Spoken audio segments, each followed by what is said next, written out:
Alright guys, here's a bit of a bonus video.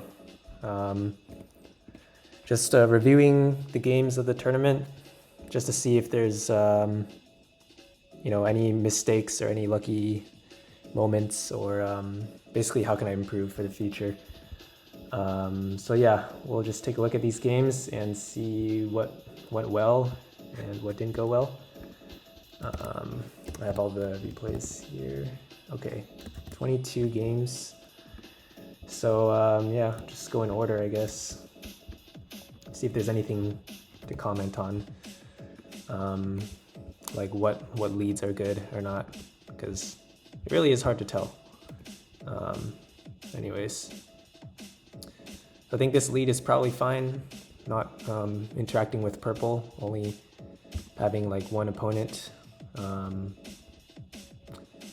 I knew he had a lot of land. I remember looking at the leaderboard, but I guess I didn't really consider that he could be this far away. The attack was okay. Like if his general was around here, I'd have enough. But obviously I mess up and die. But I think, yeah, I guess the play here is to collide, which, considering the results, you want to collide because I would have died, but it also slows down the game. Sometimes you do need to take a little bit of a risk. Like if his general was here, that's good for me. Like I had a larger army, so if his general was in this square, this square, this square, I would have taken it. And he kind of took a indirect path by going up there. I don't think he really needs to go there, but maybe he thought my general was here or something. But yeah, we're pretty close in army and land, so if I just collided, I could have played a longer 1v1. He'd be a little bit ahead, but I actually do have more open areas to expand. So maybe I would have come out ahead eventually, but it would have taken a super long time. And maybe it's worth it, maybe it's not. Hard to say. I mean, it's obviously good for him, because if we both are aggressive, then it's good for the winner, right? Because you end up being pretty far ahead of the rest of the field. I don't know if you want to buy all those cities that he's buying. I don't know. I can't say for sure. I know I would have just attacked probably, because he's like the strongest one. You either go for green, brown, try to pick up 2 kills, or attack lavender and try to like get a safer first. But you could see, like, even after killing me, it's not like a super easy game. Oh wow, brown actually killed lavender, so that's good for orange. I think, does he probably win this? Okay, yeah, okay, so he does win it eventually, but it didn't look so guaranteed though.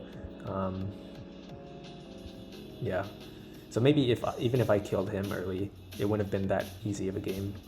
But I don't think it's too crazy. Anyways, okay, game number 2. All right, let's see, what did I do? Okay, so kind of not really a cave, but it is kind of separated a bit from the top at least. Oh, this is the betrayal game. Okay, so yeah, just optimizing this 1v1 is probably the right idea. Okay. Yeah, I mean, he's also trying to play the 1v1 too, so there's not that much to be done. I think I have a slight advantage. I have more access to this if I need to get some neutral land. He maybe could have actually gone for the aggressive play, because am I closer or is he closer? I think I might be closer. Yeah. Okay, so it's hard to tell, but yeah, good call on his part. If I was him, I probably would just attack. I guess, well, he doesn't know where green doesn't know where blue is, but blue has a slightly better idea of where green is. So I don't know. If I was green, I think I would have just attacked and then I would have lost the game. So good play there, colliding. So at least he prolongs the 1v1, gains a couple of placements, and then orange. Yeah. So basically, my idea is just to make it not worth it to kill me as orange, or not even not worth it, just like it requires more troops, so he has to collect from farther away, it takes longer, just basically stalling the game. And green, I guess green's not too worried about about being attacked by orange. Like if I was green, I'd probably also sort of turtle, maybe get a little bit of neutral land. Okay, that, I don't know about that. I mean, getting that land's okay, but now you're threatening to orange. Because like if I'm orange, like I would probably attack green, probably just because he's more threatening. Like you kind of keep an eye on blue. But that's the idea. So, you know, you try to understand their perspective, and eventually I decided to take the 15. I'm not sure about that. I mean, I just, you know, get the extra +1 for the land. But it does kind of make the decision for orange. Like, if you take their army, maybe they're more likely to attack you. That sometimes happens. But maybe it's like, he can't really do anything with that 15 army anyways. Like, any pathway out is just gonna rip through blue's land anyways, so you might as well just take it. So, I don't think it's... Yeah, I don't think it's a bad play to take the 15. Green... Okay, so I see what green's doing, trying to take some land. Kind of make it annoying for orange, maybe plan a snipe. Okay. But orange is, like, just way stronger than green-blue, so if I was green, you know, just don't take your eyes off of the 1v1. You know, okay, and, you know, good play finding my general. Nice. And then orange just quite unlucky, not able to find green, because he knows where I am. He knows I'm right here. I would not go down right, because yes, it is possible green is here in some wild formation, but statistically, you're better off just killing green, or he's more likely to be there. I'm sure he was trying to find green's general. I think he knows that. Okay, so then now this is quite threatening. Okay, so yeah, he does correctly judge that the 86 is not enough to kill. Is that correct? I just be making shit up. Hold on. Okay, I think it's not enough. Yeah, okay. But certainly the follow-up would be enough. But this is a strange play. I thought for sure he was going to take that city, because now it's like quite strange. And who knows what he would have done. It definitely looks like he's trying to go for my general, so that's why I collided. But if he really wanted to peace early, then we should both keep our 59 armies. But I thought it, you know, makes sense for him to attack me. And then he agrees. Interesting. So that really opens him up to getting third, of course, and losing the kill and the placement, right? But it does definitely improve his chances at first. Now he could actually win, because here, if he kills me, he's basically getting second. That's what? 6 points plus 2 kills plus timer, so 9-10 points. It's not bad. But you know, if you win, you get like, what, 15 to 21 or whatever. So yeah, definitely playing for that, it could be worth it, you know, from like an average points perspective. It's obviously risky, because we both know where the generals are. But yeah, I think at this point, it's kind of hard to team up against purple, because yeah, okay, he goes for cities and stuff, but you're kind of relying on blue to attack purple, which is unpredictable what blue's going to do from his perspective. Now, the more likely play that works out in orange favor is if purple starts attacking blue, blue just hard defends. Does like a Nando style defense, you know, which I think he knows I would do that if I'm attacked by purple. So it makes sense if he's playing on that possibility. But yeah, purple's got 10 cities. This guy's got 8, so not horrible. But you need to like city up or like attack a city or something. Like you can't just 1v1 this. So he's trying to find the general. Makes sense. He actually does find his general. So a good job there. Got pretty close, because I don't know what the hell he's doing with the defense. But now you need blue's assistance. So I think this is where he asks me to help. Yeah, so that makes sense. Okay, so I'm willing to chip in a little bit. But, you know, if I chip in and then he snipes me, now he could still get first. So he gets what he wanted, and he messes me up. So, like, I don't want that. So that's why I send, like, 140. So, like, I mean, yeah, theoretically he could all in, kill me. That's why I was trying to calculate how many army he had on hand. But I should probably have enough. And then it looks kind of embarrassing if he tries to attack me and then fails. Here, okay, obviously I didn't mean to collide with his 340. I want to chip at purple. Yeah, it's a little hard to figure it out, and there's no guaranteed solution, but the goal is to just get them to start attacking each other. I mean, they already are. They're already plenty like intertangled here, so it's hard to like collect army efficiently, and they're just gonna keep wasting troops. But I'm still a little weak. I'm sure if I all in and I know where their generals are, I could kill either of them, but I don't know that. Looking back on this, probably just take the fast path through the 10s, because time is probably more important than the army. And I'm really overestimating how many troops this orange has at home. Oh, he got really close, but purple with the nice defense there, 100. Okay, well played. He's just barely holding him off. This is actually quite dangerous for purple. Like, he's got a good amount of cities, but they're all weirdly placed. Like orange, I mean orange is weaker, but he has these threats, so it's no easy game for purple. And yeah, I just go for the safe play. I was considering splitting because orange doesn't have much defense, but if I accidentally collide into this 424, I need that extra, and maybe 3/4 is not enough. So going all in, it's not a horrible play here. And then I actually end up pretty close in army and land and stuff. I didn't calculate that or anything. It's just, and then I could have disguised my general, but he kind of knows anyways. Like, sure, okay, it's not that big of a deal. And here I should have just gone up. Somehow I didn't do the pathing correctly. But just go up, go through his army. You don't want to waste that extra 2 steps. Okay, and then here at this point I correctly assessed that the pathway is shorter if you go up. Like, you just have to go up and down, so you retrace 2 steps. Whereas if you go down here, you gotta go down 2 steps, back up 2, left, right. So that's like 6 steps, right? 1, 2, 3, 4, 5, 6, 7, 8, 9, 10. 1, 2, 3, 4. Wait, 5, 6, 7, 8. Okay, hold on, I'm stupid. Okay, so, oh no, you do go up by 3. Okay, so, wait a minute. This one you go down by 2. Wait, what? 1, 2, 3, 4, 5, 6, 7, 8, 9, 10. Dude, am I stupid? What the fuck? This one you go down by 2.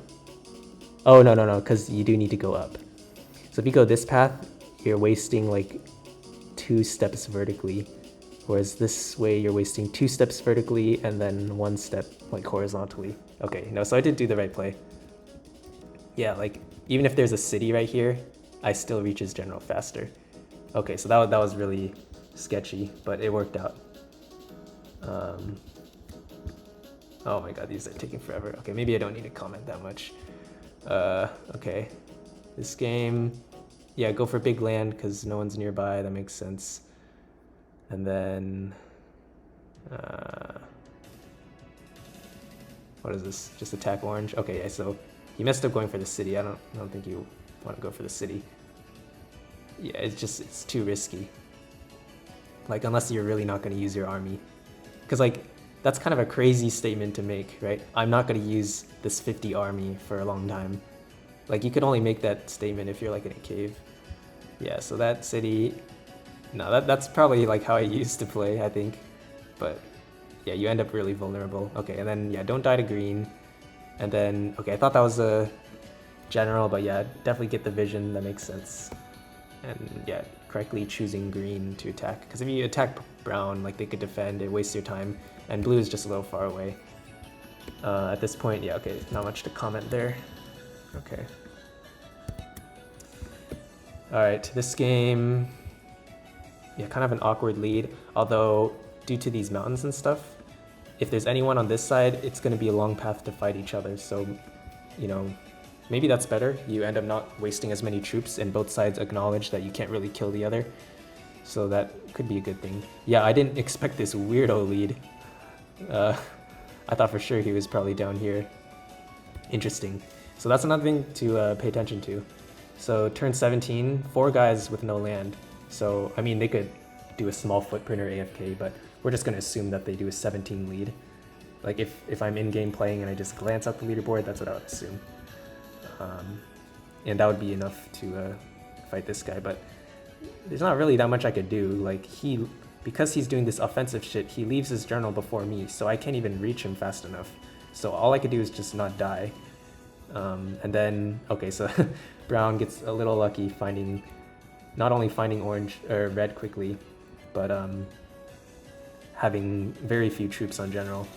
And then at this point it's just survival. You know, there's different components in the tournament scoring, and sometimes you gotta play to different points. You know, here you're just playing for the survival. I can't really kill anyone. Maybe Brown, low chance, but even if I find him, I'm not killing him. So just gotta play for the placements. Just make it like inconvenient to kill.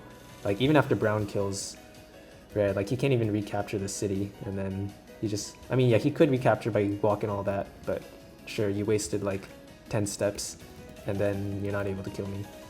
So that works out.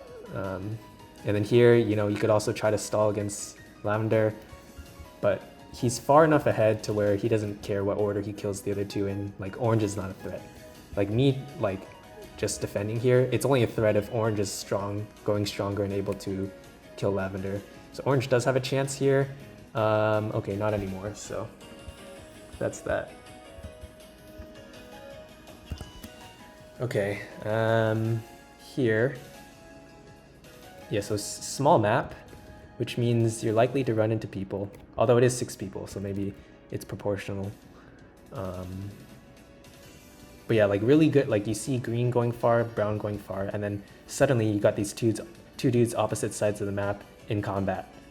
Like you shouldn't be in combat. You got a spawn that's far away from everyone. This guy, okay, maybe not as much, but like you're I mean, obviously you don't know that, but you're kind of like messing it up, and then you're wasting. I mean, obviously you're fighting, so you're wasting army, but you're wasting a lot of time just like traveling that super long distance. Okay, and you find green, but like, what are you gonna do about it? Right. Okay, and then okay, I didn't watch. Let's see, purple. So he goes for the kill on orange, misses, notices blue, and then okay, yeah. So that's the correct assessment. You know, maybe you could snipe orange or blue here, but I think he decides, yeah, probably just attack someone else. Yeah, definitely if you catch, yeah, because orange is hard turtling, or just like defending, so it's not worth it to attack orange. So like you could attack blue, or you could try to attack someone else, catch him while they're in combat. He gets unlucky and finds me. If he found brown or green, he'd be able to kill him. But okay, so you save that. Oh, he actually is going for blue, or no? Okay, change his mind. And then that was really close. Yeah, probably just defend at that point. But also going for the general is not like a horrible play. Okay, I thought brown and green were down here, but literally neither of them are there. So good call going. Okay, so I know not to attack orange, that's quite clear. But here I was still not sure where to go. You know, do you interrupt the 1v1, which I would have failed if I had done that. I would have attacked this way, and that would be very bad. But then blue makes the decision for me, so makes the kill, and then now it's like, okay, you gotta go against blue. Like I know orange is here, so blue probably not too close. Purple is there, doesn't really eliminate much. I thought maybe brown or green is here. I didn't think he was this high up. But yeah, that's pretty good. And just, I didn't even look at the numbers on the leaderboard, but you know, after you kill someone, you usually don't have like too many troops. Okay, so yeah, so that worked out. And then at this point, it's just not losing to brown, because orange, I think he's just caving. Okay, so that works out. Yeah, I don't think it's like too crazy. Okay, so yeah, that's that for this game. Okay, so going on to the next one. Let's see. Okay, yeah, for this one, I ended up going for the big land strategy. So like getting kind of a lot of land in the first 25 turns and even the first 50 turns. But I didn't really decide that too early. I thought, you know, there's probably likely to be a guy here and here. If you take like 10 steps, 4, 6, 8, 10, there could be a guy here, but I was thinking, you know, maybe they wouldn't want to expand this direction. Like if there's a guy here or here, they're more likely to go this way. So that's why I did kind of a later start, so 15, rather than the more usual like 11 to 13, 11 to 14 lead. So this one's a little later, so you know, if I find someone here, I can, you want to attack them a little later, but it's not like a 17 or 19 lead because that's like a little too committed to finding someone. So like I see no one, so then I need to just grab a bunch of land, right? Because if there's no one here, then this land is kind of useless. And anyone attacking from like these other angles, if they find my general, it's going to be hard to defend because I have to like walk all the way there. So now I'm kind of in a dangerous position. But if I do find someone on this side, it's safer because they could go up and attack me, or they could mess up and go attack through this way. If they attack through this way, then I have a really good shot at killing them. If they do attack towards my general, I can at least kind of see it coming. Like if you just look at my vision compared to my general, like I can see way more from the bottom and left. Like right here, the fog of war is like really close to my general, so that's why it's like really dangerous on that side. So yeah, it is risky what I'm doing right here. So then I decide to attack. You know, you either choose to attack or just kind of grab some land and be kind of defensive, keep a lot of troops on your general. I can't really say which one's better, because if someone attacks you, you want to play defensive so you don't die. But if you are going to choose to attack, definitely attack towards like the safer side on the bottom left.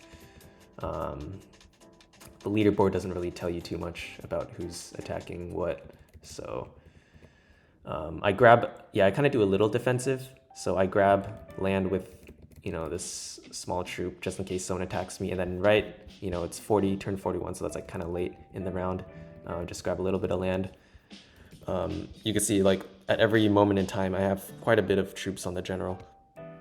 Okay, then here, you know, if it was like a ladder FFA, I might grab some land, you know, because it's really easy. You just spend one step and you get one square, rather than like if you're collecting it and then you're trying to expand it to more squares, you're spending more steps. But like this land is not that useful in like in a tournament because people are gonna attack more and stuff. Like if they go this way, they're gonna see my general. If they go this way, I can maybe grab land later, so I don't have to do it right now. So I'm still gonna attack on the bottom left side, which is a little safer. Oh wait, maybe not. Okay, I went this way. Okay, yeah, I end up going left eventually, but this one's just for vision, which is actually like really useful. You can't always get away with that, you know. Of course, you could run it. You're way more likely to run into people when you like expand a lot like that.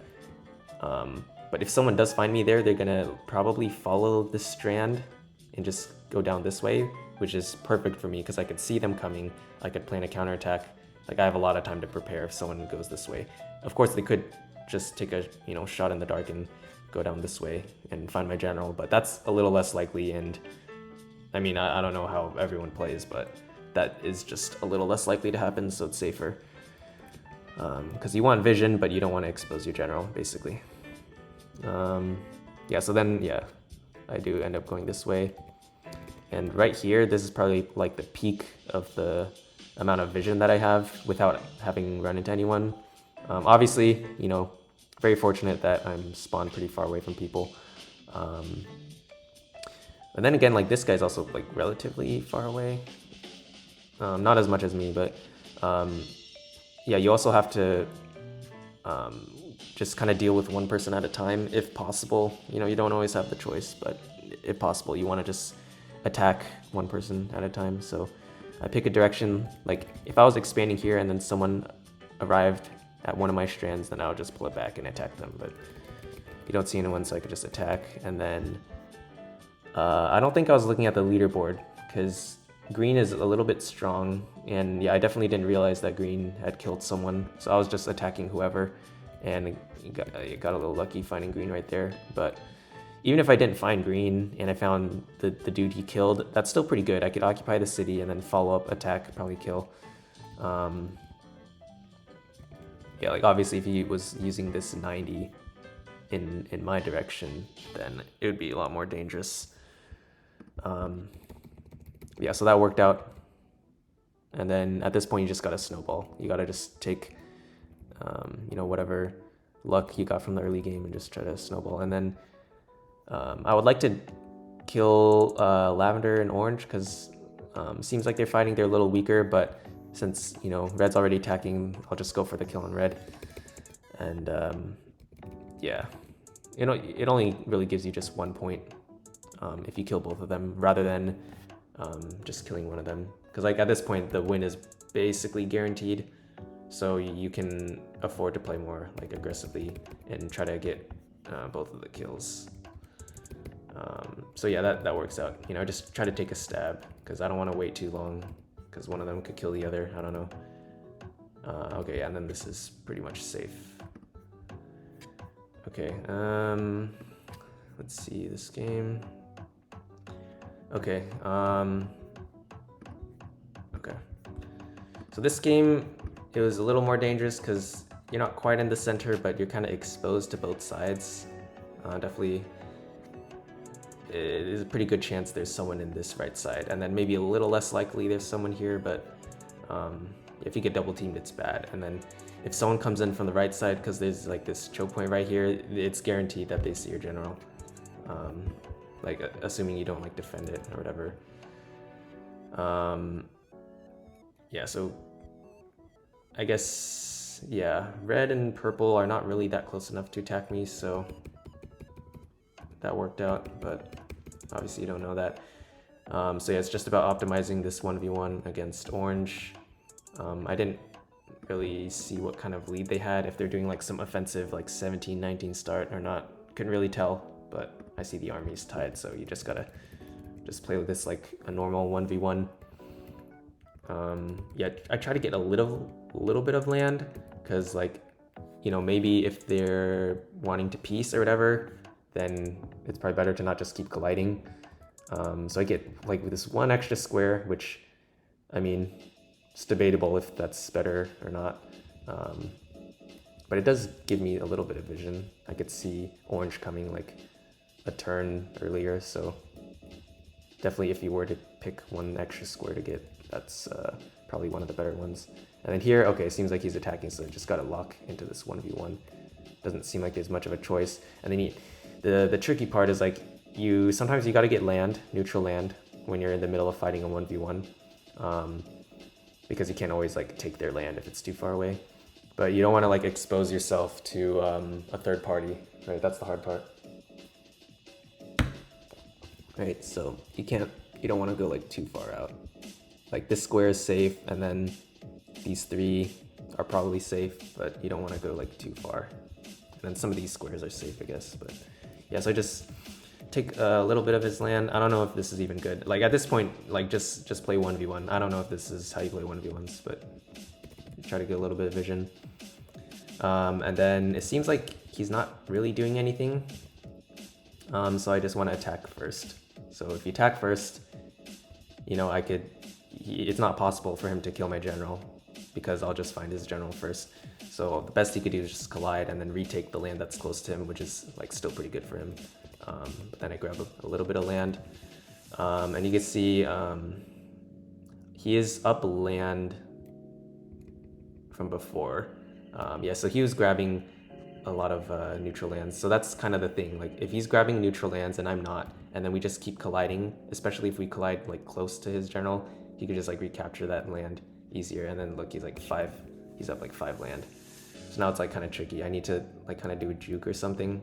So I try to send like half, but yeah, it doesn't really work. So just kind of, at the very least, you know, I see I'm losing this 1v1. You know, if he plays it correctly, he can just eventually kill me. You know, barring someone else fighting his general, I'm basically gonna lose this 1v1 eventually. So I have to do some kind of risky play. I wasn't even planning on attacking the general. I was probably just gonna split this one again, but he just made the decision for me by bypassing that 51, which is a little risky. And then at that point, you just gotta hope that he's nearby and not too far away. You could kind of tell because he's able to respond to my attacks pretty quickly, so it's a little unlikely that his general would be like deep, like far away from the border. So that was really fortunate, and because we both attacked, I'm able to keep this extra army and then buy a city, buy another city. Yeah, you kind of don't want to overdo it too much with the cities because I think I said I was going for like second because I have 4 points on the board for placement, right? If I just survive another placement, I get 1 for placement, 2 for the timer, maybe even 3 if you can stall them out to turn 240. So that's 3 points on the line just doing nothing. If I kill one of them and that causes me to get second, then that's like 4 points, which is like even bigger, but I'm just gonna play for the pretty safe 3 points. Yeah, it's pretty clear they're fighting. Clear enough. I mean, I feel like their army would just be way bigger if they weren't fighting, but I wasn't paying too much attention to the leaderboard. I just assumed they're fighting, which is probably a safe assumption. So at this point, you just turtle. If one of them finds me, I'll just turtle, and then they're probably not gonna try to attack me. They probably won't have enough if they're fighting to break through my general, so they'll probably just continue with the status quo, keep attacking each other. So you gotta really prey on, that kind of psychology. You gotta like predict what they're gonna do, and make it really easy for them to just keep attacking each other. And then even if they do have enough to kill me, they might reconsider it. Like if I have 600 on here and they come in with 700, they might still try to attack the other guy and hope that they could kill me off later. Yeah, so turtling, it looks like it's a pretty safe play.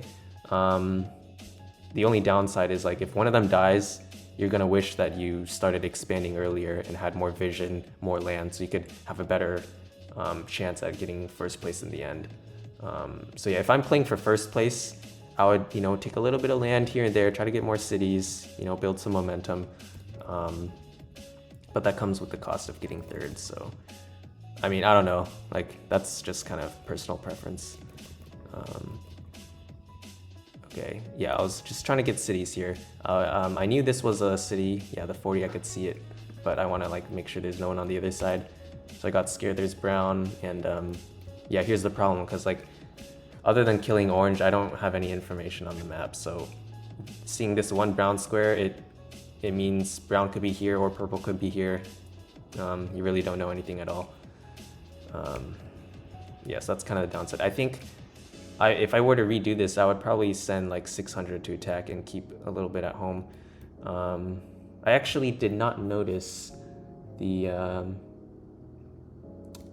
maybe I did notice, but yeah, there's a pretty big army drop for brown, like and then even purple, yeah, like, so I'm actually the highest in army, so I think that's why I expanded. Like, I think what I was doing here is I was still considering the city, but it's not worth it if you look at the army. You probably just want to attack purple. Their purple's probably locked in on fighting brown. In that case, you just want to chip away at purple a little bit. The downside is if you chip at purple and then they stop fighting, and then you're like, oh shoot, just got into this conflict, and then now they might both attack you. So you got to make sure purple is like about to kill brown, or is at least like pretty committed to brown. It is risky because this notifies both of them. They could see what's happening. Brown might decide to like stop attacking. Purple might decide to stop attacking, but purple found brown, which I have no clue of.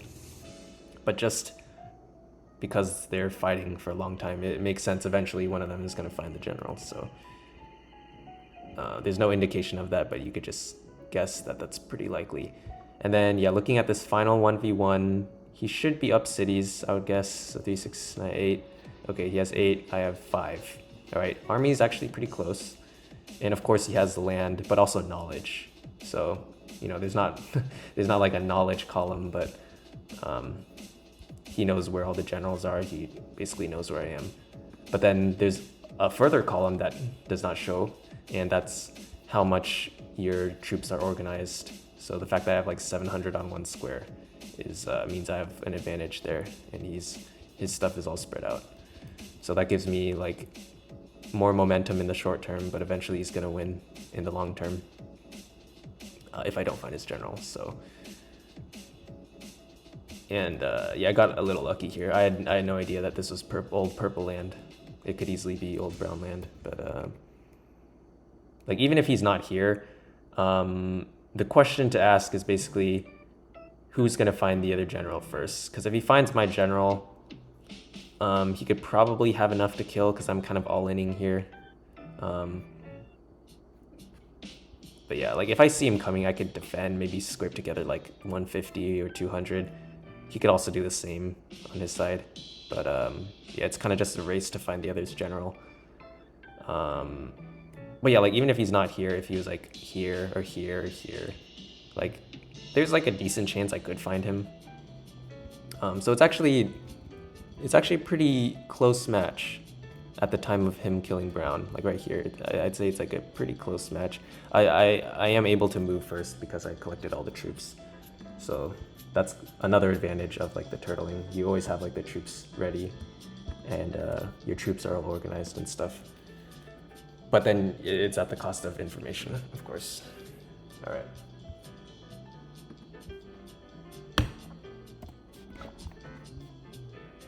Okay, this one. Yeah, this is one of the center-ish spawns, like me and purple, I guess. Are more like central, so it's kind of scary, you know. You gotta look in all directions for enemies and stuff. Let's see what happens. Okay, so I run into green. I don't know what kind of lead he's running. I'm not paying that close attention, so I just commit to the 1v1, just take his land and stuff. Yeah, so he is losing troops to red, but like it's undetectable. There's no way. He spent one troop, but there's no way you could notice that. Yeah, so I just optimize this 1v1, sort of take a little bit of land, prepare an attack. Yeah, there's really not much you could tell. Like there's no indication of red fighting green. I guess now if you're really watchful, you could see well, you could see red's gaining land. So you could see red and the easiest to see is red and purple are strong, so they could attack anyone at any time. And then you could see green is losing land, but it's kind of hard to tell as they're like attacking. But that would be one indicator that red's fighting green. At this point, there's nothing to do but just preserve placement. So just try to outlive more people, get a point, because you're gonna die to red. And yeah, red has really no reason to not attack you. Unless their general gets found. So, I mean, the answer is still to just stall it out. So, you know, stalls out one extra spot. Almost stalls out two. Yeah, I think the lead is fine. It's nothing too crazy. If you're in the center, maybe you could do like the low footprint thing. Maybe that would have worked. Let's see. If I were to do low footprint, I would maybe take this square. I mean, someone going through here would be notified of this square, but they're probably gonna see me anyway. So 1, 2, and then 1. These two are a little sketchy, so I'd probably just get like 1, 2, 3 pieces of land. And then let's see if I were to just sit there. Okay, let's see. Green goes here, and he actually. Okay, so his first attack is to go this way. His second attack, you don't know what it is because he saw me, so I don't know what it would have been, but it probably would have been somewhere here-ish. Definitely it would not see my 3 squares, and then he would fight red. So actually, I think the low footprint would have actually been the play here. I don't know how useful it is, because then green's gonna die, and then red's probably gonna find me anyways. So all I have is just, I'd probably have, what, like 50, probably maybe 60 troops. It's a little more than the turn number, but I'd have like 60 troops, and then I'd at least have like 1 stab at trying to find red. Yeah, I'd probably just attack this way though. Yeah, but then I could occupy city, and then even if I'm losing, I could at least stall out more turns. Yeah. I don't know if the low footprint would actually be better, like overall, but just in that one case, it seems like it would have had better results. Okay, this one, oh, this one's only 5 people. Okay. I think yeah, I think small footprint would have worked here. If I were to do small footprint, what would I do? Probably, so I would not get this square. I would get this square. I'd probably just get 1, 2, 3. I don't know about that one, but I would get this one. That's pretty safe. And then probably just wait it out to like turn 40 or something. But yeah, I for some reason, I just decided 17 or 19 lead, whatever, just in case there's someone in this corner. And yeah, he actually wasn't that far away from my general, so like he's up 2 land, but it's pretty close because the border's close to his general, so it's definitely possible I could get him here. But yeah, he plays it correctly and only expands like a little bit of troops. Yeah. But yeah, right here, if I went, I would want to go right, just in case his general's here. It's possible. So it's possible that his general's there, so I could just attack without splitting. But if he has a 28, it's more likely his general's there. Like, unless his general's here and then he like passed through. But I guess what's probably optimal is like split, do something like that, and then like send the other half somewhere. And it's not like you're really gonna kill his general, but you can at least grab a lot of land. Well, he could probably recover that pretty easily, but then you can, in the meantime, grab some land here or wherever. So that would be a good way to optimize the 1v1 rather than going left. But then yeah, at this point, if you're blue, you see that, yeah, purple and red are definitely fighting. So, I mean, you could pretty much kill either. Like, the difference is large enough to where you could kill them in either order. Yeah, purple's right there. I'd probably just go for purple. It's a little more guaranteed. Almost offended right there. Needed 1 more troop. Okay. I don't think there's too much to change other than the initial lead. Yeah. This one's maybe a little harder to tell because it is a central spawn just like the previous game, but there's a lot of mountains and stuff. So I think that's why I was more motivated to go for the 17 lead, because you're kind of protected on the other sides. But yeah, between 17 lead and like the small footprint thing, attacking at like turn 40 or whatever, they both could kind of work. But yeah, it's not that easy to tell. Okay, yeah, this map's pretty huge. Let's see. So I thought there's probably someone on the bottom left or bottom right, and potentially someone here, but they might not attack me, so I should probably explore this side first. So I just go bottom right, and then I do a 15 or 14. I think 14 and 15 leads are pretty similar.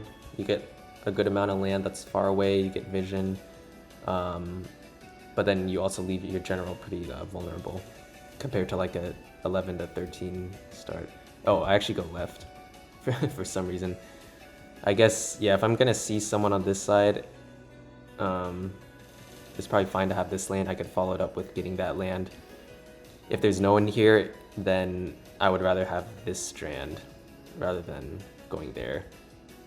So I guess that's kind of like a balanced play because you don't exactly know who's on what side. Okay. Yeah, so I noticed he had not that much land, Lavender. So yeah, he does like a 19 start. Yeah, I just looked at the army. So you just gotta like defend at that point. General's pretty far away, most likely. So, you know, you could just send like half of your troops. I did not see the 28 coming. Yeah, I don't think I had vision of that. So then, well, I mean, until this frame. Yeah, then just probably grab some land. Probably just leave the 11, leave the 12 there, and just have the other 12 go up. The danger is like if he's just waiting here the whole time and then just goes through. Like I have to make sure both halves hit the 20 or whatever he has. But at this point, it's like pretty safe. You could just get land closer to the general. So that works out a little dangerous that there's like troops and stuff there. You could probably, yeah, probably split either the 20 or the 16. You'd have like, what, like 10, 11 troops on base. That's probably the safest. Oh yeah, I did grab that instead of just attacking because it seems like you'd probably want some extra troops. I think the safest play right here, if you don't want to split, you could actually just like leave your general. Like you could do something like this. You could leave your general. Or actually, no, hold on. You could do something like this. Okay, so you could move this one to the right. So then, like, I mean, technically you could snipe that, but it seems like it's pretty blockable. And then in the meantime, you gather this, and then you could even like defend there. And then maybe like defend that. And then now when you leave with the 36, you probably have, I don't know, like 5 troops on base, so you're just a little bit safer. Let's see what that looks like. Yeah, you'd have like a good amount. So it is still snipeable. Oh yeah, he has 10, it's like really close. Yeah, so that would have actually killed. Yeah, the super safe strategy is just do like a 3/4 split at this point. Actually reacted just in time. If I went one more step, it would have been really bad. Yeah, and then here's where the defensive advantage comes in. I think I might have said chase move. It's not a chase move. It's like if it's a general and you're defending with a troop, the defense always goes first. Same rules in big team, so it's guaranteed. There is no 50-50 there. And then at this point, you could just all in. And then, yeah, so same drill as before, just stall out red. I mean, it's possible red could kill one of the other two, but it seems like if they're fighting, then red has no opponent other than me. So just hope that red or green or brown kills each other. And then I actually do get pretty lucky that they're able to kill each other quickly.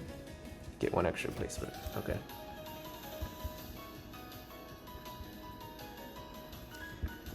All right. This one, you could kind of do a cave strat. Like there's a nice choke point here, choke point there, choke point there, choke point there. I mean, when you have like 4 choke points, that's kind of like the opposite of what it means to be a choke point. There's usually like one entrance, right? But you could kind of do a cave start. If there's no one in here, you could get a lot of land and just not expand. But it's definitely pretty likely that if anyone spawned beyond this like cave sort of thing, they could definitely see my land. So you obviously can't do the same strat that I do later in the tournament. So here, I think I was considering big land. I don't know. Definitely try to get 25 land in the first 25. Yes, suspicious messages. So I think I try to play a little more defensive, so set up some walls and get vision. Yeah, you don't need to have like a 25 lead.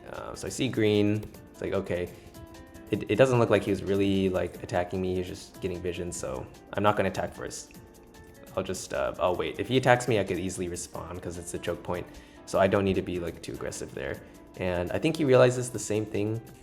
Yeah, like he collects, basically mirrors what I'm doing. Like he collects the 20. Yeah, and then he's kind of doing the same thing. He wants to not be too threatening.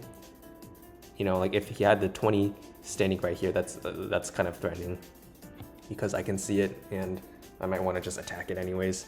So like I would not put a 33 right on the border. I'd probably put it here. It's a little dangerous because it's not like a choke point. Like for him, it's actually safer. He could just put 35 troops here. And if I attack, he'll always defend because there's no other route. But he doesn't need to attack. Like if we just sit here with 35, 38, and even though we don't get any more land, it's still better than colliding. So I think, yeah, we kind of both understand that. Like he doesn't even attack.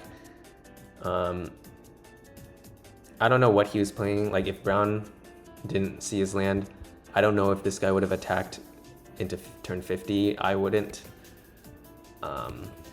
Yeah, like I was here just trying to get some land and move the troops a little closer, because if he attacks me at the end of the turn, you want to have your 38 a little closer so you can recapture some land.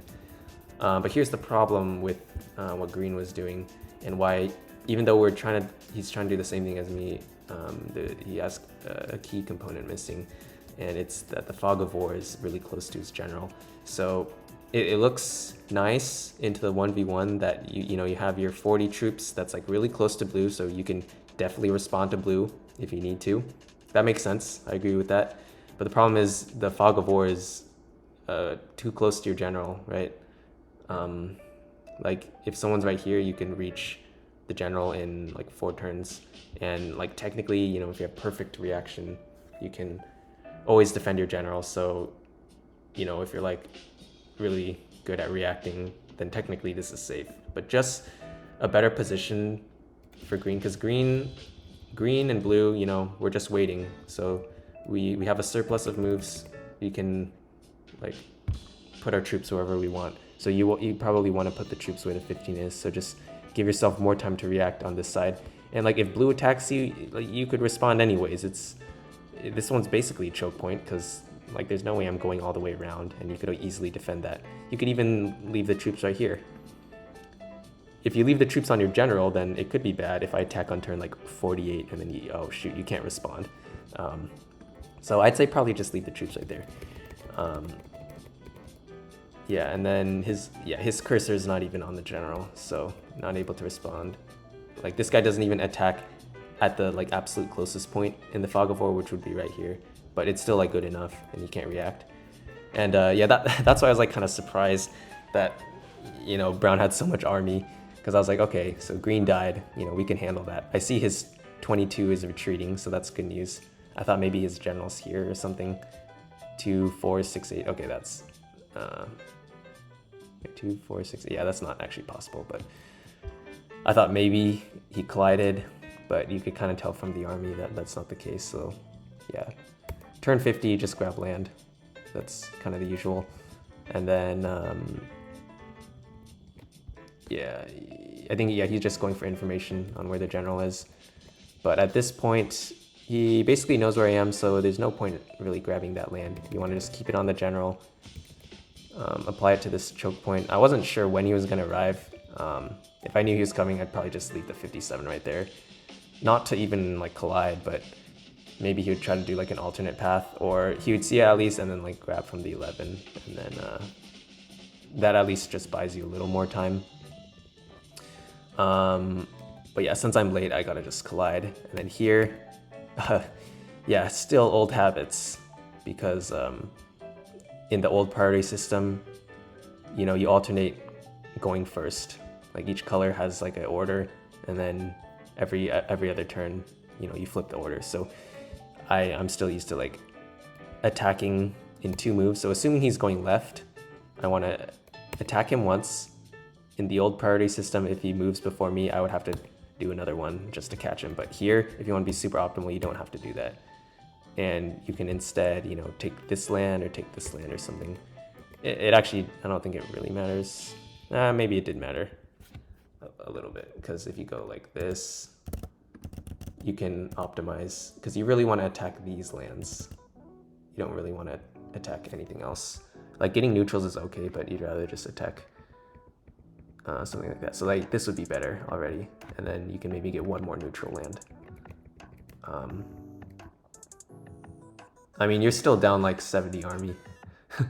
It's just 70 instead of like 71, I guess. Yeah, so there's not a whole lot to do. Yeah, the only actual play I did, oh shit. The only actual play I did is just saying dead to brown, because at that point it's like brown's probably committed to attacking me. So what it could do is he could either reconsider, or if someone is boarding brown, they're like, okay, this is a good time to attack. Because yeah, I mean, the best thing to do is attack someone as they're attacking someone else, right? So if you could capitalize on that, you definitely want to do that. And it should just stall out turns for my survival anyways. Leave me to kill Bimmer is funny. Yeah, so that actually is what orange ends up doing, but it is suboptimal, because if you would have just killed brown, then you get a kill there. Then you could either decide to kill blue, or go against the stronger purple and try to secure the win. I mean, either play is reasonable. I don't think it's too crazy. Okay, so he does make the kill. It is slightly optimal for me that he went down by a square because, you know, he traces over a little more of my land, 2 extra squares, but it's still not enough anyways. So I think, yeah, that's about it. And yeah, so that's really good for purple. Actually, yeah, out of all the people that I affected, it's probably purple that I helped the most by just like slowing down the game on this side. Okay.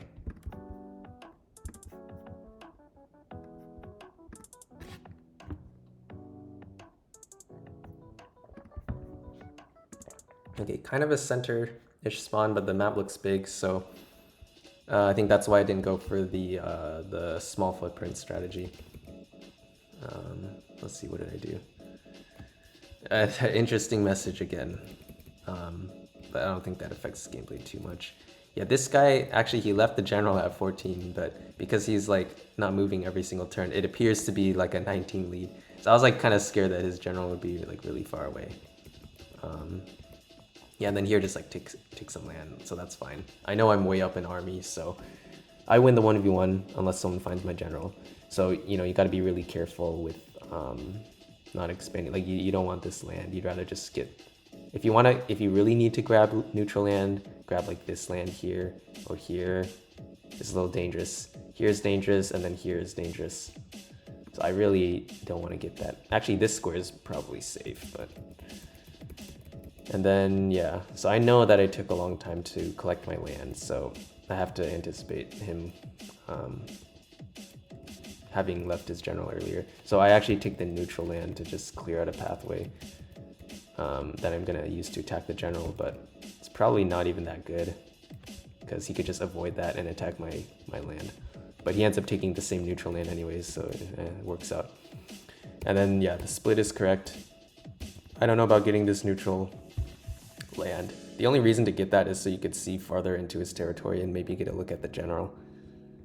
But since it's kind of late in the round, you probably just want to attack his land. So I probably just do something like... for some reason I thought he was more off to the right, but probably the safest play is just something like this. That should probably be pretty good. Yeah, and then, you know, you could follow it up by recapturing the land that's close to general, and then that's pretty safe. But I ended up, yeah, for some reason I thought he was like over here or something. Yeah, I thought he was just like really far away because it appeared to me like a 19 start, so that's why I went more right. But it actually ended up working anyways because I cleared out this pathway going through neutral land, and then the split was like pretty risky because yeah, like if he just did something like this and then collected, that might be enough. Not entirely sure. Yeah, like if he played this like pretty well timed, yeah, he could definitely get me first. But he has to not take my land. It's like taking this square, like this move already puts him at a huge disadvantage.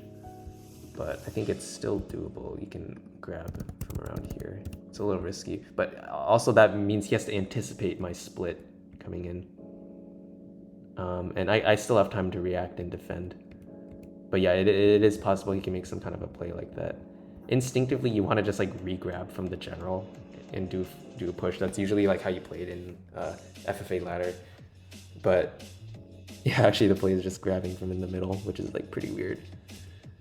But I make, you know, the split, which is good enough. And I see he's not defending, and then he's not attacking me, so I know I'm safe here. And I'm thinking all he could do is just defend. So I'm thinking if he defends, you know, maybe I do another split, grab some land, and then recapture some of that. But he doesn't get there in time. Let's see. Yeah, if he started defending one tick earlier, I think he should have lived. Yeah, just barely. I mean, I'm still up, but, you know, he still has a chance to survive. So that was fortunate again, and I'm able to maintain, well, not that much army, a little bit of army. 3, okay, so it gives me like 4 army. cool, I guess. Not like a huge deal. And then I get a little bit of land. I don't know why. I don't know. Just to reduce the fog of war, I guess. And then here you can either attack through this strand, go down, or just expand the 2s. You know, that's really like cost or like time efficient, because it only takes 1 move to get the land, but you get squares that maybe you don't want. It's a defensive play, because if someone goes and attacks you, they'll have to go through your land, and it's more annoying for them. But if you want to attack, then you want to just maintain 1 path and then go through that and pick a direction. Oh yeah, this was really bad, finding purple right here. Yeah, so that's the cost of expanding. So I was hoping that, you know, maybe purple's not strong there, but you don't really know. And then this strand is just a distraction for purple. I don't think that really came into play. Yeah, so yeah, expanding the 2s, which I did. You could see this in action where red attacks, and it kind of like wastes their time a little bit. They take like kind of a long path. Like if it was just 2s, they would just go through the 2s, or they'd even like go around the 2s and follow it back. Instead of having 9 army right there, you'd probably have like, I don't know, 18 or so. It's not like a huge difference. Actually, it didn't matter, because he can't see my general. Yeah, there's he just barely cannot see the general. And then yeah, so like even right here is kind of good for him, because it makes me reconsider, you know, maybe his general's right there. I don't know. Sorry. And even this is not this is like kind of a half measure, I guess, because he could still be on the other side of this red thing. I see the 31, so that kind of convinces me to go down. Yeah, but he could still be here, and I was aware of that, but I decided to just probably go down. And then the get him now, that kind of sounded like I was close to his general, so I decided to just commit to it and just go down. Like I felt like I was close. If he was like turtling at the general, then what I would need to do instead is regrab for the general. So it takes more time, but if you're not able to kill, then you're not able to kill. You need more like troops. But yeah, because if you look at the numbers, it seems like he could probably defend. So yeah, that was pretty fortunate.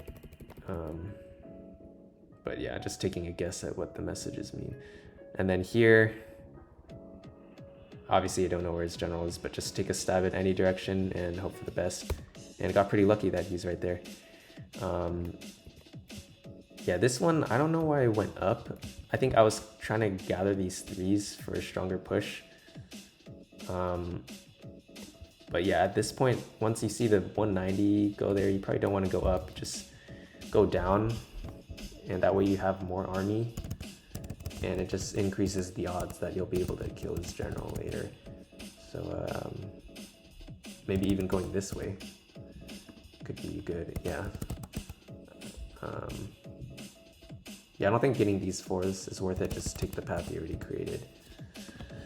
So then let's see the difference here. So the difference is about 83. Okay, I mean it's a comfortable like margin, but sometimes it does make the difference. Like, so reality is this. Oh, I took the 2s. I mean sometimes leaving the 5s there, because if he's attacking my general, he'll pass that anyway, so that's fine. Forfeits. Okay. So let's see what the difference is. Oh, I think I reached at the same time about, yeah, the difference is only 70. So yeah, that actually was suboptimal, like the pathing thing I did. I don't know why he was like trying to be like aggressive and stuff, because let's see. Okay, so from purple's perspective, okay, I mean you can probably safely assume green and red are fighting. That's not too crazy of an assumption. Yeah, and then just find the general. So yeah, this is fine. The 18, you know, look around. That's but then probably, yeah, if you're gonna, I would say defend your general with either this city or this city. And the decision is like, how close do you think green is to your general? Yeah, I'm still not really sure which one's better. And it's kind of hard to get a reading on the cities, because if we're fighting, it's hard to tell from the army. But actually, yeah, you can see green has 3, you have 4, so you're safe. Army's higher. Land, actually, somehow I have more land. But then actually my troops should be pretty disorganized, so there's not even that threat. So the 142 is probably enough. So I think you could probably even safely gather the 60, both cities, into the general. Let's see. Okay, yeah, but this is risky because if you don't find my general, then you're in trouble. So probably just bring the 170 home. That's, yeah. Like, you're not, like, the reason you would go here and go general searching is if I have like a 200 coming at your general and you just gotta find something quickly, but that's not the case. I mean, he doesn't know my general is there, but like it could be here, in which case, you know, searching is kind of useful, but then you just play the long game. Yeah. So that one, a little strange. I probably should have gone second out of that. Okay, got a few more games.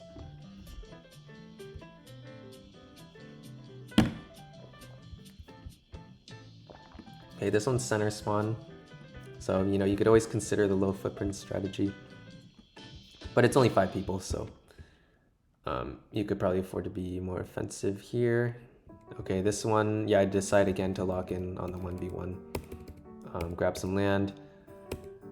Even getting that land's a little risky. It's probably better to just go down, because that kind of exposes you to the left. But then the upside is, like, if you need to defend quickly, you can just grab troops. Rather than if you have 2 troops down here, it's like a longer path. But that's such a minor thing compared to the major thing, which is like exposing yourself. And then here, I don't know why I didn't go right. This seems like a pretty not obvious, but slightly more likely call, I guess. Like, just go right, because like if you go down here, he's not there, you're in trouble. Like if you go right, like what's the worst case if you go right? And then something like that. If I went like that, I mean, he's probably not on this side, because I saw his green, so it's unlikely his general's there. Yeah, the worst case is like if he's here or like here, but if he's here, I can handle that. So yeah, that's another thing in guessing where their general is, and like how quickly are they able to respond near the border. He seems to be responding like relatively fast, so it's unlikely his general's like over here. And so then what that means for me is, yeah, just take this right path. You can ignore like the faraway troops, or the faraway possible spawns. Yeah, so that was actually a pretty sizable mistake. Yeah, I went here. Like for the 1v1, I'm still like okay. It's like even enough. I can defend this hit. But then you get third partied, right? And then you die. And you get last place. But yeah, if I was able to kill him instead, let's see. Yeah, if I was able to kill him, it would look something like this. Yeah, like simply going right, and maybe I don't react quickly enough, so I go down, and even just going through this land, let's say I do something like that. As long as I'm able to make the kill, like, his troops are pretty close to my general, so I have this 8 as defense, so I could do that. If I killed him earlier, I'd have like 10 or 12 or something, I think. And then at this point, you just want to not die for this round. That's the goal for turn 37 to 50. So then just grab from here and then just keep defending. And then later on you can work on getting some vision, but it is still kind of inconvenient because you can't do a whole lot with what green's land would be. And if someone sees you, they're probably going to see your general. So what you could do is try to expand this way and try to snake around that way, or go through here and then try to get vision that way, but it's a bit of a long path, so it's still not great actually. But oh shit. Okay, let's try to do that again. And then what, something like that. And then something like that. Yeah, so this one at least increases your odds of, oh shoot. Bro. Okay, all right.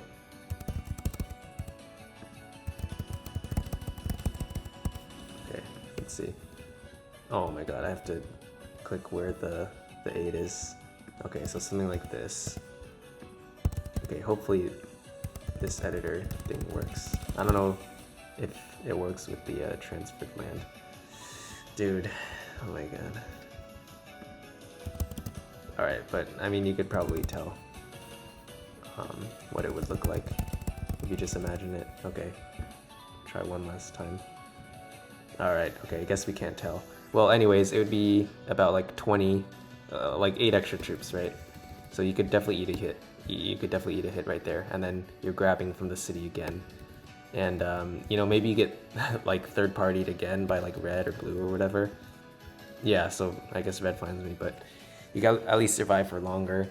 You know, you get a kill off on someone, so you get 1 point for the kill, 1 point for the placement, that's 2, like guaranteed. And then you have a good chance at getting more points, depending on how the rest of it goes. But yeah, what actually happened is, yeah, oh shoot. Let's go 20. Yeah, then you're just like really vulnerable. Yeah. I think I already said it, but yeah, that's the disadvantage of being in the more open area. It's more likely that third party finds you.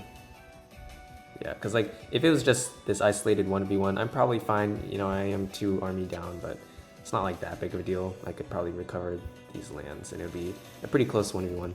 But yeah, you want to avoid those situations where you're locked in a 1v1, get third party. Yeah, and yeah, the way you speed up that 1v1 is not like the micro or whatever. It's just estimating where the general is. So yeah, you have to use like all these different tools to try to improve the early game situation. Okay. Okay, this one's a pretty huge map.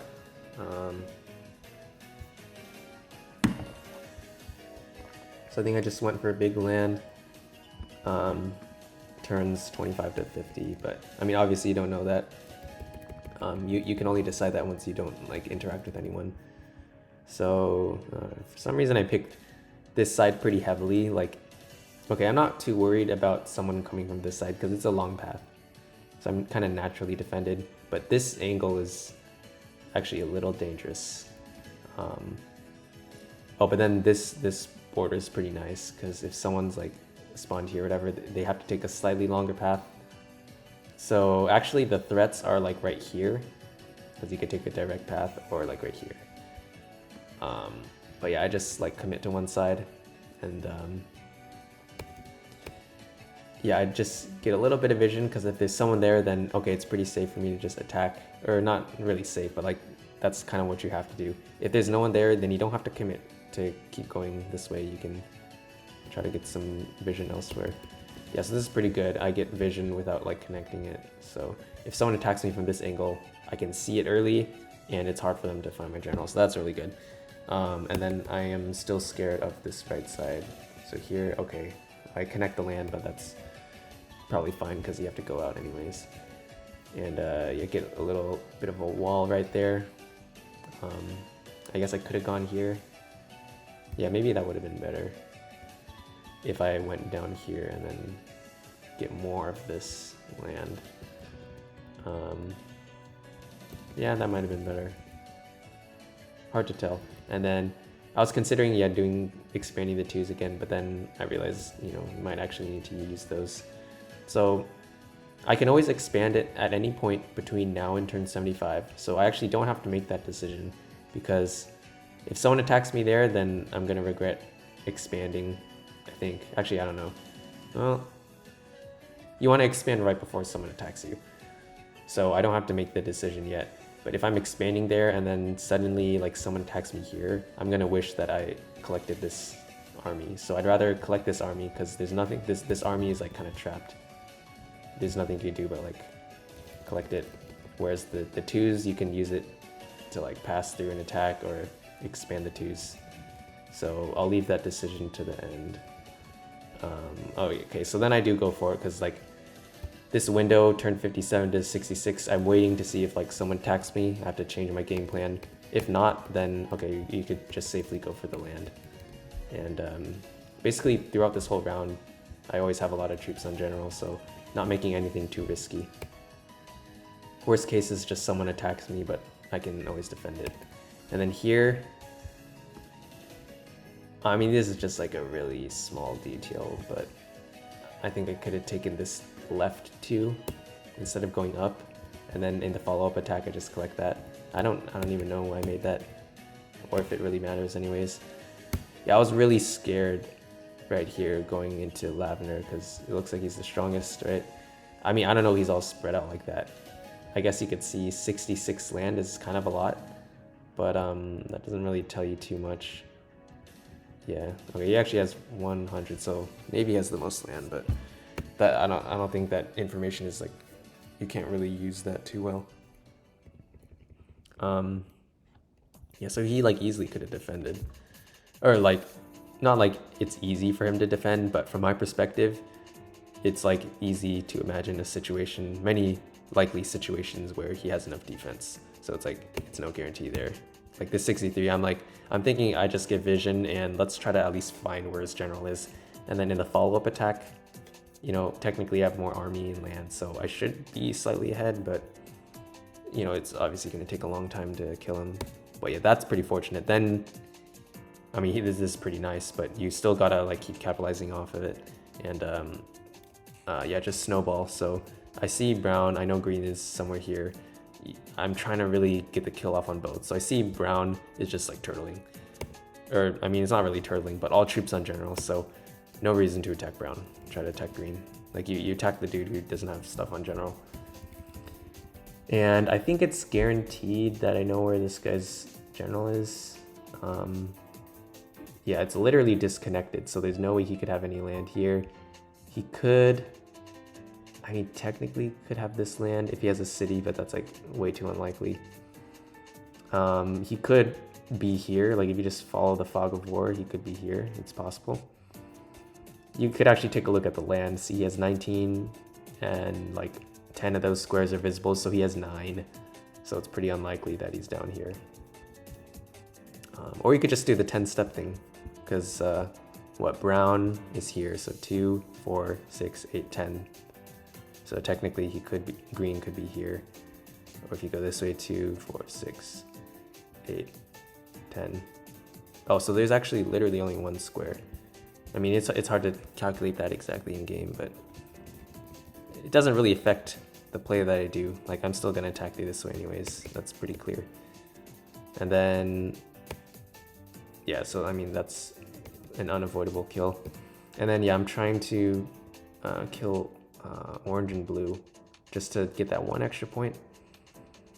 Blue makes the kill, but yeah, the play is still to go for blue because his troops are probably disorganized and he shouldn't have too much on base. Get that, that's nice. I leave the 81, so it's like he doesn't want to recapture. And then if I just want to get vision of this guy's territory. So I don't mind like having a 60 and not having enough to kill the general. I'll just, you know, if this one's a dud, I'll just continue off of here so I don't waste turns retracing. And yeah, next round I'm like thinking I could just pick up that 60 and go back kill him. He actually decides to invade Navy, which actually does kind of make sense because he's probably thinking, okay, this red guy is like committed to attacking me, I'm gonna die eventually. So my options are just wait for Navy to kill red, which is questionable. I mean, he has less army. Or take matters into my own hands, try to kill Navy.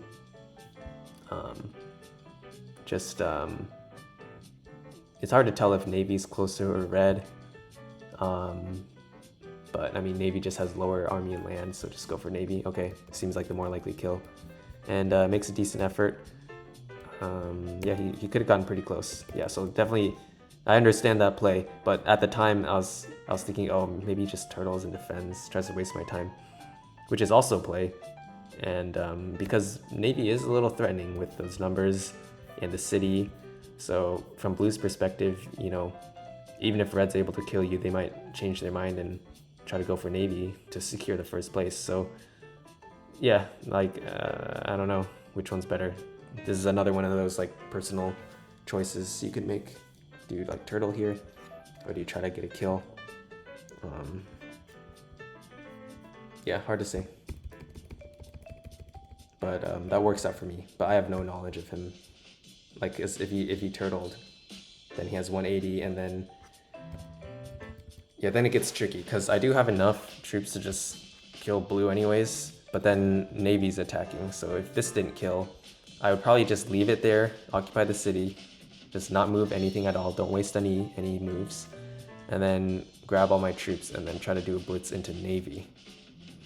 But then that's pretty hard because he's got a lot of cities. He's got like 6 + 1 general, so it's like 7, and I only have like 4, and my stuff's all spread out. So it would be quite annoying to take down Navy if Blue's turtling. So yeah, I think what I would do as Blue is just turtle, but yeah, hard to say for sure.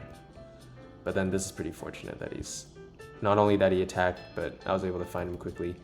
And here it's pretty much, yeah, just don't throw. Yeah, okay.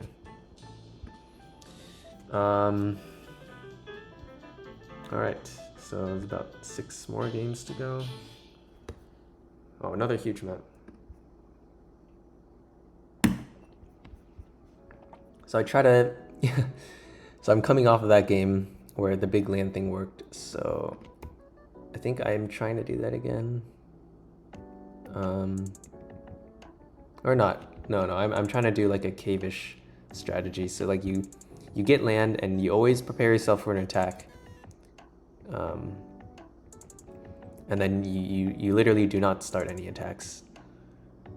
Like you only defend. Like if someone attacks me, you know, you have to defend, but I'm not gonna like start an attack for no reason. And then you can get a little bit of land, but each square is just more risk.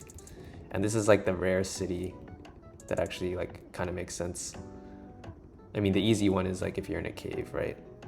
But this one, it's like I already kind of committed to the play style for this game where it's just like kind of sitting around and you have a lot of like idle turns. So then yeah, city does make sense. And it's also a big map, so that generally works in your favor. Like even if someone finds you, they should be far away. I didn't realize someone surrendered, but I guess that makes it even more safe, probably. Like I'm more safe from being attacked. Yeah, and then you just incrementally get a little bit of land. And actually you kind of do need to start looking for cities, because otherwise, yeah, you know, your troops will grow, land grows, but not nearly fast enough.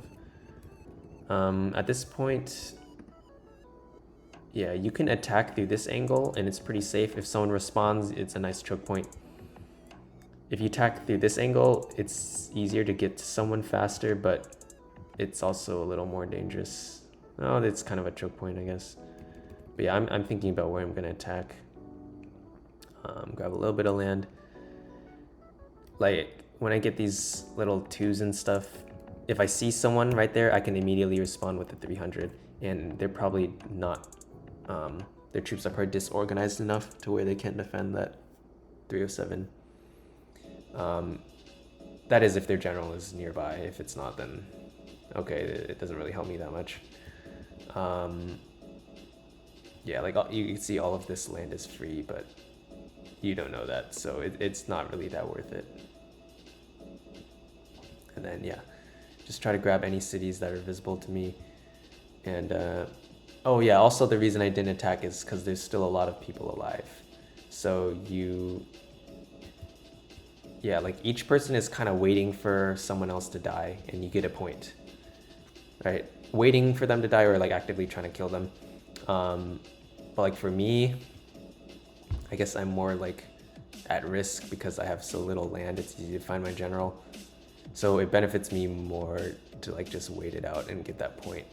Whereas like purple or like lavender, I guess, He's not really too worried about waiting for someone to die and getting that point. He'd rather just like attack and get knowledge and try to like have a better chance at getting first or whatever.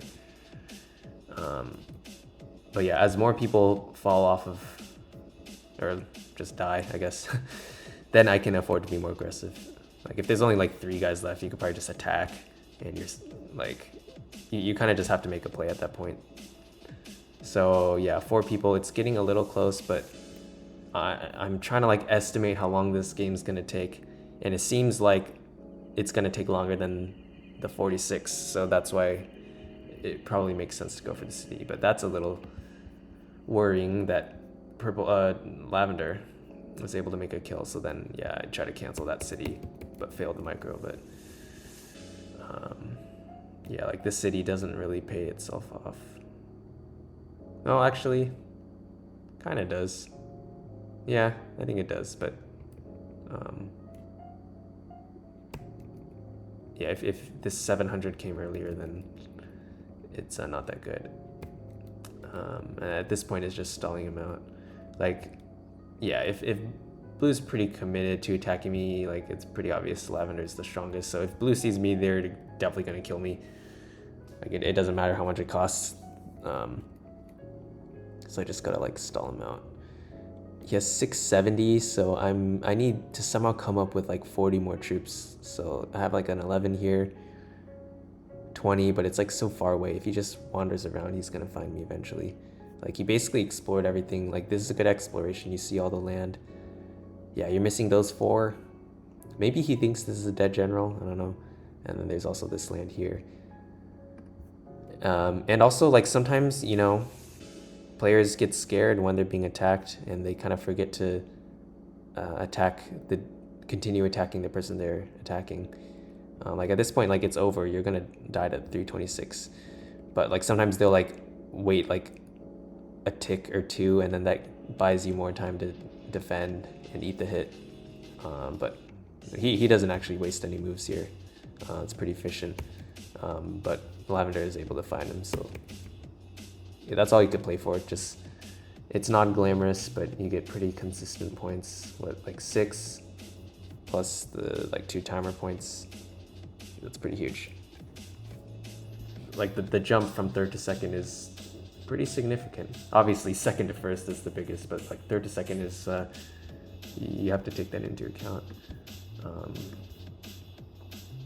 So then what was that? 2nd with 0 kills? Yeah. Okay, 5 more.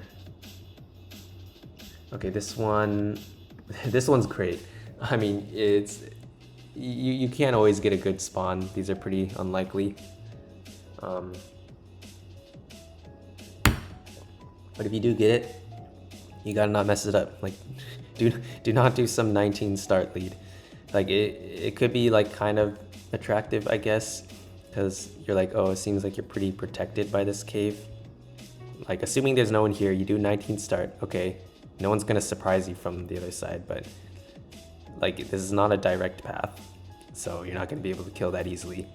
And then, okay, if you find someone, they're probably just gonna defend, respond, and then 1v1, and you can grab some land, but you're probably screwed.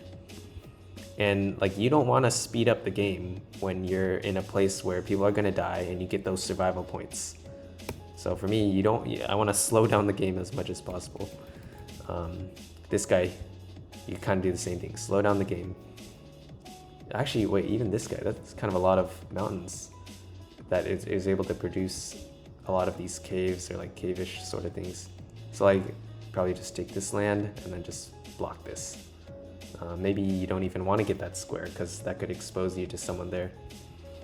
The dude over here, not really a cave, but probably just do like a 15 start, get this stuff, and then do like an 8 start so you at least connect yourself.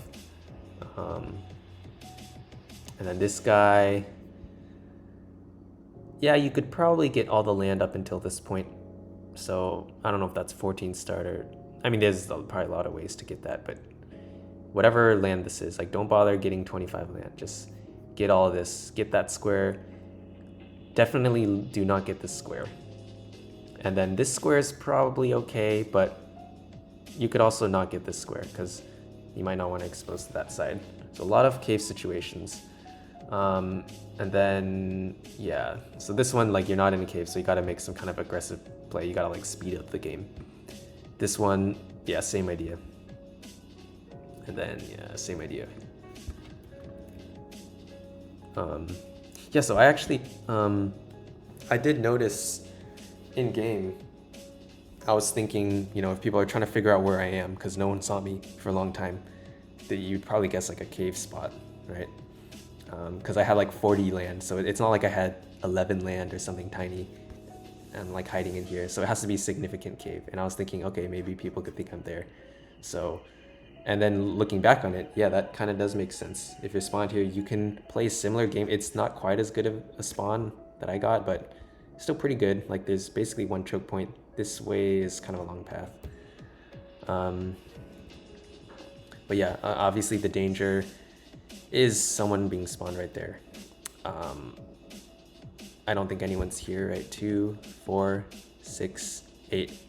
Yeah, so I think I calculated it sort of, but I wasn't entirely sure. But I figured, you know, people are not gonna wait till turn 40 to attack. Like most of the players don't do that. I don't really do that, except when I do low footprint. I mean, if they do, you could see it on the board and you're like, okay, I really gotta check every little nook and cranny if some dude has like 1 land, 2 land. But like this is very reassuring that everyone has 12, 19 land. Actually, I don't even need to check this side. There's no one there, but I just do it to get more land. Because if I'm gonna be waiting here for a while, I gotta farm all of this land and just get, you know, that extra 1 army every, you know, every 25 turns. Yeah, because now, if you expose, you kind of... Wait, I think I recognize this guy's name. This is the dude who did like a 19 start or something weird into me earlier. 17, I guess that's effectively a 17 start because he got a square. But yeah, like, yes, I mean, this is just playstyle, you know. Do you want to like get kind of a blob of land? Do you want to like pick a couple of directions to go? Or do you just pick one direction to go hard? Like do 19, whatever, and then you just keep attacking that lane. You have all these, you know, varieties of players and certain play styles such as the 19, like you're trying to interact with more players, and that's not good if you have to interact with them because now you're kind of stuck fighting them for a long time. But for everyone else it's good because that locks everyone else into combat and you could just wait and just gain troops relative to them. But yeah, like if you just block this choke point, you probably wouldn't run into red, and then you probably just go up, and you're hoping that this, you know, that this 20 or whatever he's loading up, you want him to use it on someone else other than you. But I mean, at this point, yeah, just lock in on the 1v1, not much to be done. And then let's see, this guy green, I think he more or less did what I was saying. Yeah, don't get too much land to the right. Even this 2 is a little sketchy. I'd rather just go down, but I mean, it's good enough because there's no one spawned nearby. And then, yeah, I also agree with what he did there. You don't want to go too far out. Oh. Okay, actually, no, that's fine, that's fine. He's trying to get the city, yeah. Yeah, so that's really good. 100% agree. You really do not want to get too much exposure. Like, it's not necessarily the number of land you have, but it's like, you want to limit the... I guess it's kind of like the surface area of like how many places people could find you. And let's see what Brown did. Yeah, reasonable enough.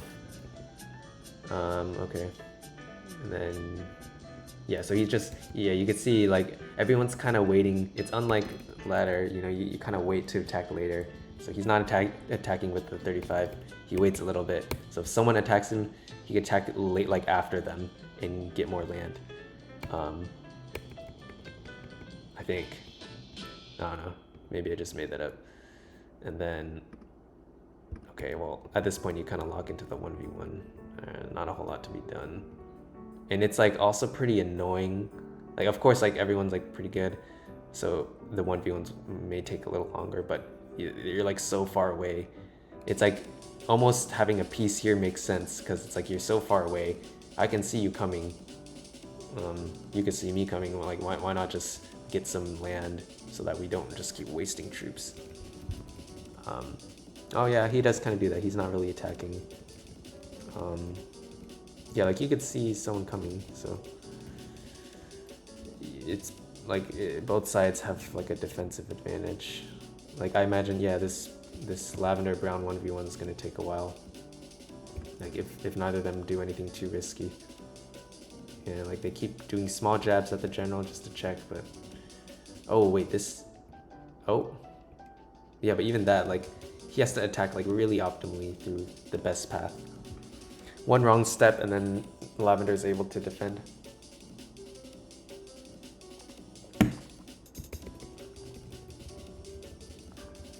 Yeah, but brown's up a good amount, so eventually he's gonna finish the kill. Yeah. So that's nice, but I mean, it took him like 164 turns, so you know, you're not positioned too great into the end game. But actually, it's pretty good because he's not seeing anyone else, and you could just grab cities. So it's actually not too bad. Actually, I'm kind of invested now. What does he do? Yeah, farm cities makes sense. Yeah, because he's not like the strongest army, you maybe don't even want to get land. Like just farm the cities you already have, check these mountains, see if there's cities. Like it might not even be worth it to like expand the 3s, the 2s and stuff. I don't know. Actually, wait, what does he do? Yeah, okay, so yeah, he doesn't get too much extra land. Okay, so that's pretty good. Yeah, I mean, that city's safe once you see that square. Yeah, so that's pretty good. Actually, yeah, he's playing this pretty well. Oh, he doesn't make a move. Oh, yeah, because, yeah, so the move was triggered by me killing green, so he's like, okay, gotta find blue, which makes sense. Like, if blue, orange are fighting, you gotta kill the stronger one, because it's close enough. It's close enough to where if one of them beats the other, then now that's troubling for you. Yeah. Okay, so maybe this is where not getting land is kind of a disadvantage, because now you don't know where's orange, where's blue. He's, yeah, you really don't know where to go. And then now it's like, oh god, now you're losing. Because your army is barely up, but city down, land down. Yeah. But I mean, let's be honest, I probably would have played the same way and I would be lacking all of this information. And now it's like really tough. Yeah, like good luck finding blue. Yeah, and then, yeah, here's just like some little micro stuff, but as you see the enemy coming, you know, whether you're winning or losing or just trying to stall them, whatever, you can always just expand a couple of squares and they'll like try to follow it. Or like, they kind of have to follow it because your general could be there. So it's not like he's making a bad play going this way, it's like you kind of have to explore it. And the 4s for me, like, that only cost me like 3 steps, and then I'm free to do whatever. And then he's wasting like a lot more than 3 steps going this way. Yeah, and then, I mean, I'm not gonna say this is a fair 1v1 because I already know this cave is completely blocked off, so yeah, there's honestly not that much he could do. And yeah, he does have to play offensive. You can't really contest cities.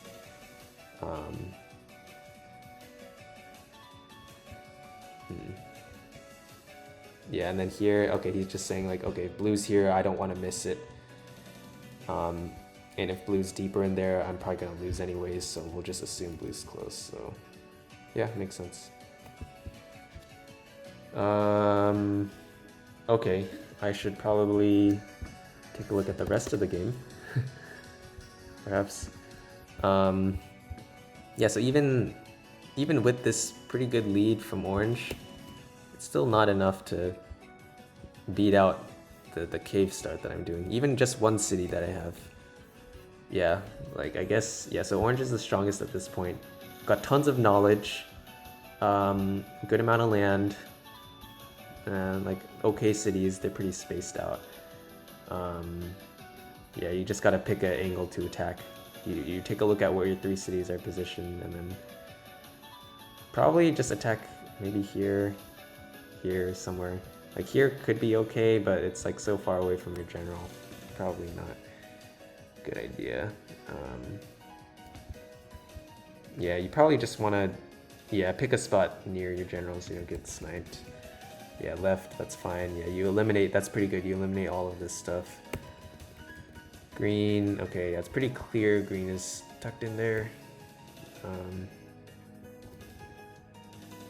Yeah, and then, oh.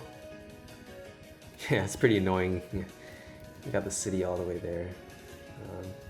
Yeah, you might as well just check that last square. Okay, that's pretty good. It's still pretty awkward. Got all of that, but it looks like that should be enough. Yeah, you gotta kind of estimate. Oh shoot. Oh yeah, because there's 2 cities here. Yeah, so yeah, green's actually able to defend that. Oh, yeah. So green is kind of like what I was doing previously. You gotta just survive. Try to get 3rd, get the extra placement, even 2nd if you can, Oh, actually that 42 could have been really good. I guess, oh, well, he didn't know where the general was. Yeah, so good play expanding there. Try to find where the general is. And then at that point it's just reaction time using the 34. Oh, okay, yeah, defensive advantage again. Yeah, so the 3 will always go first before the 19. Yeah, so this one's just a difficult estimation, like do you grab the close, like, but weaker troops, or do you need to use this 40? Yeah, because you don't know what's on the other side of this. Yeah, so, and then nice interception right there. Yeah, but the problem with the small attacks, like you want to ideally just like collect all your troops and then kill the enemy in just like one attack. If you're like fighting for a prolonged period of time, you're like sending all these signals through the leaderboard. So that's how I decided to attack at that moment. I think, yeah, that's a pretty big jump from somewhere. Yeah, it's like about 50. Not like huge, but it visually looked like a lot because the placements moved around. Yeah, and you don't need to go all in because someone could like go around and get your general. Maybe 3/4 is a good amount. The split, yeah, 50%, 70% attacking. Either one is probably good enough. And then yeah, it's kind of like the early game where there's like 2 people in an early 1v1. You just try to like clean it up if like you're the third party, right? Okay. Yeah, I don't think there's too much else to comment on. Just don't throw, and then yeah, then it's the 1v1, and yeah, just hope you can close out the 1v1. Okay. That's the one I saw already. Okay, so 4 more games. Okay.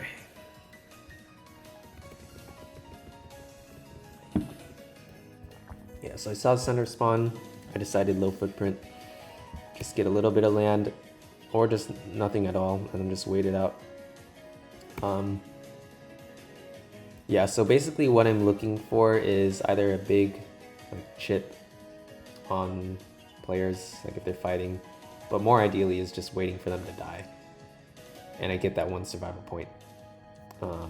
Like I'm not gonna try too hard to time it and get them like right before they make a kill or like right after. Like I'd rather just wait for that survival. So I was gonna wait for longer, but yeah, the AFK thing kicks in. Turn 60, you need like 11 land, otherwise you get kicked. Yeah, so I learned from that previous game, or previous tournament, whatever that was, like April or something, January, one of those. And yeah, you just gotta make a move. I don't know if you want to keep attacking orange at this point, but he's probably fighting someone, so Oh yeah, actually I already knew orange was fighting purple, yeah. So it looks like his army is similar to mine, but and then he's at a like momentum like disadvantage, and then yeah. He could be on the right, but that's pretty unlikely. Alright, and then yeah, that makes sense, get the kill, and then oh the game like was pretty fast because he was able to kill, Brown was able to kill whoever.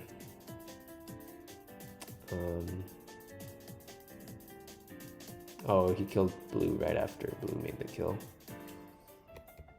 Oh, well that's not great. Or right before, okay, picked up that kill. So then yeah, it's kind of hard to contest with that.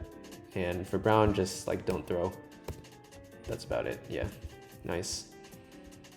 Okay, and then let's see, this one, yeah, big map, so you know, you can maybe try that other game where I was red spawned in this side, just try to get some land, but not expose too much. So yeah, like even if there's a dude here, I'm not too worried. If they see me, they see me. If not, I don't want land all the way there because it's gonna be too hard to collect. I don't see red, but that could have been a nice kill, but yeah, then I see lavender, whatever. I know incoming attack from brown, of course, because if lavender expanded and then they got killed, then it's natural, you just want to just attack the same path. That makes no sense. Yeah, so it's just defending, try to get the survival points. Yeah, so this is another dead to blank situation because it's pretty guaranteed who's gonna attack me. And then you want to just try to like interrupt it or like stall it out or hope someone else like intervenes. That's about it.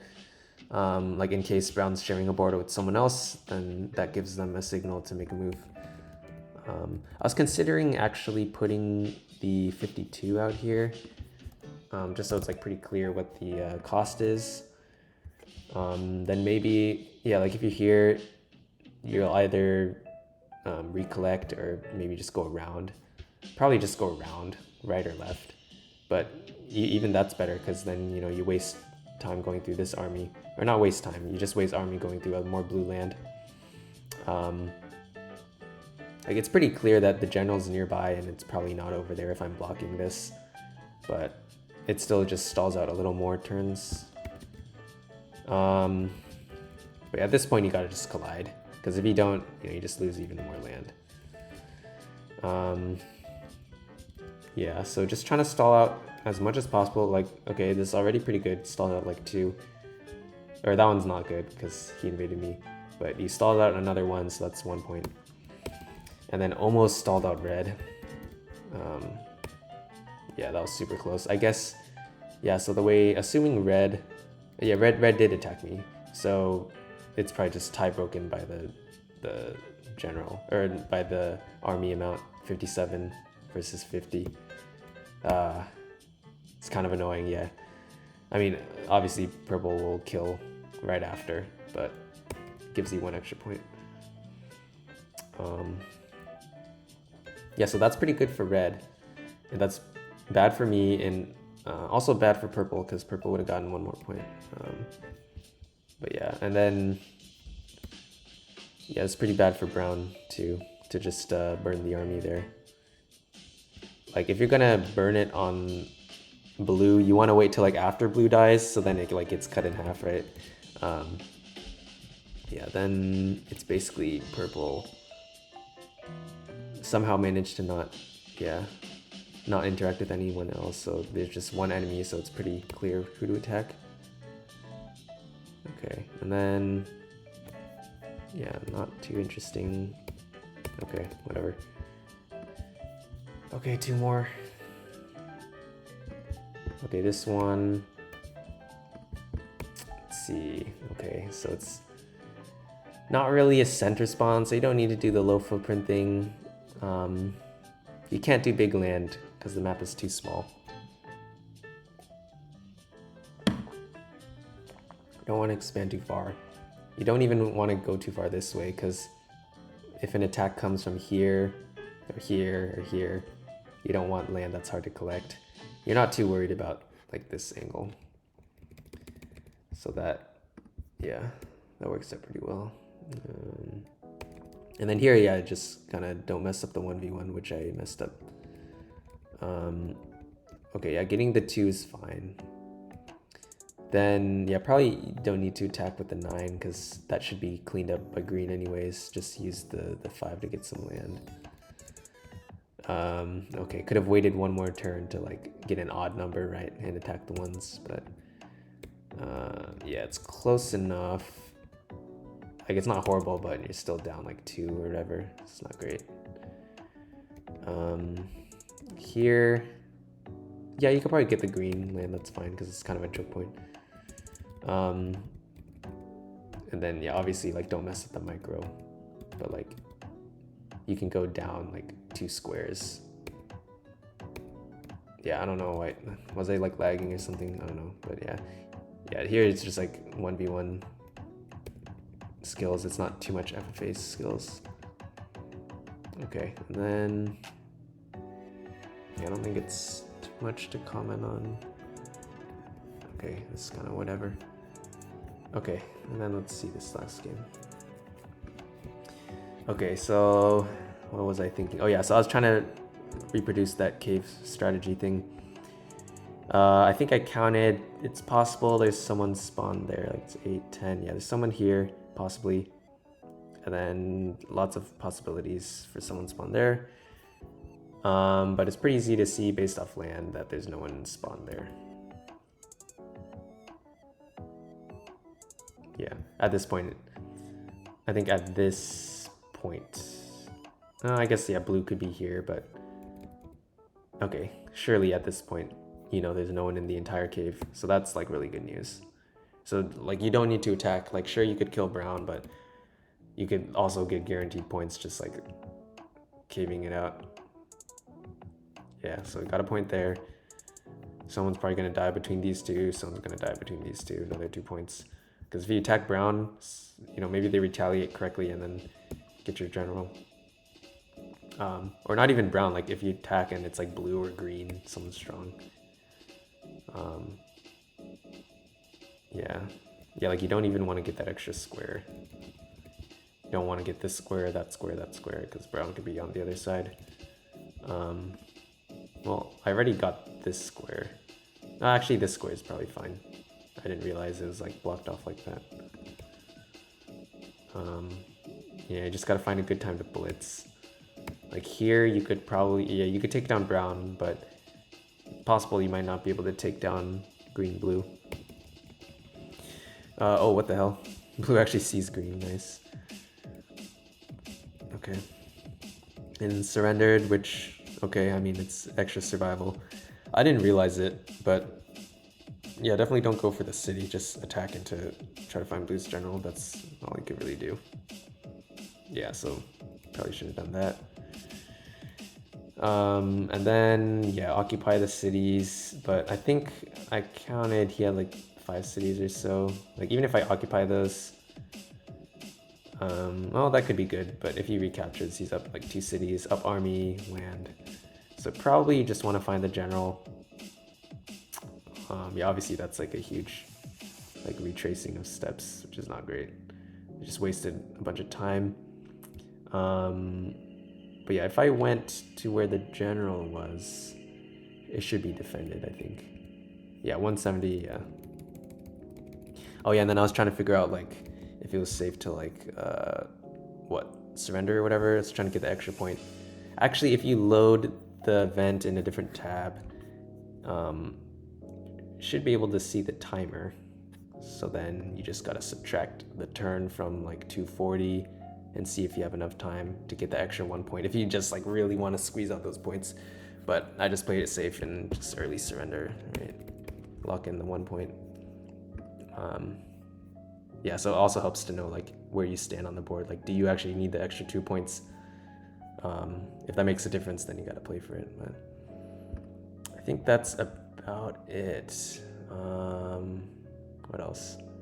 Oh yeah, I guess I could see if I overall got more like lucky or unlucky. And you know, you could kind of look at if you get lucky based on spawn versus the actual gameplay. So lucky spawn is like if you're in the cave or whatever, and then the gameplay is like, you know, if people just happen to attack away from you and you just get a lot of free time to like develop or whatever. Yeah, and like the luck is definitely different in arena or tournament compared to ladder. Like of course it's harder because you know, everyone's like more skilled. Like arena is basically you have pretty skilled players, right? Ladder is like 3, 4 skilled players, and then maybe like 2 are okay, and like 2 new players. So like the strategy is different because you gotta like exploit the weaker players in ladder. And in arena, like, yeah, it's just different. I mean, I guess you still like try to exploit players, but you're not really exploiting the inherent skill level. It's more just like you're trying to exploit the in-game conflicts. Like if they're 1v1ing, you know, you try to like third party them or whatever. I guess, yeah, like in some ways it kind of is easier to predict or like play around like better players. Because you know they'll probably make like the better play, rather than like if someone's like newer to the game, there's like a more variety of plays they could do, so then it's harder to predict that. But yeah, like everyone in arena who's gonna like sign up for arena and like play a bunch of games, everyone has like a base like skill level you could kind of just assume.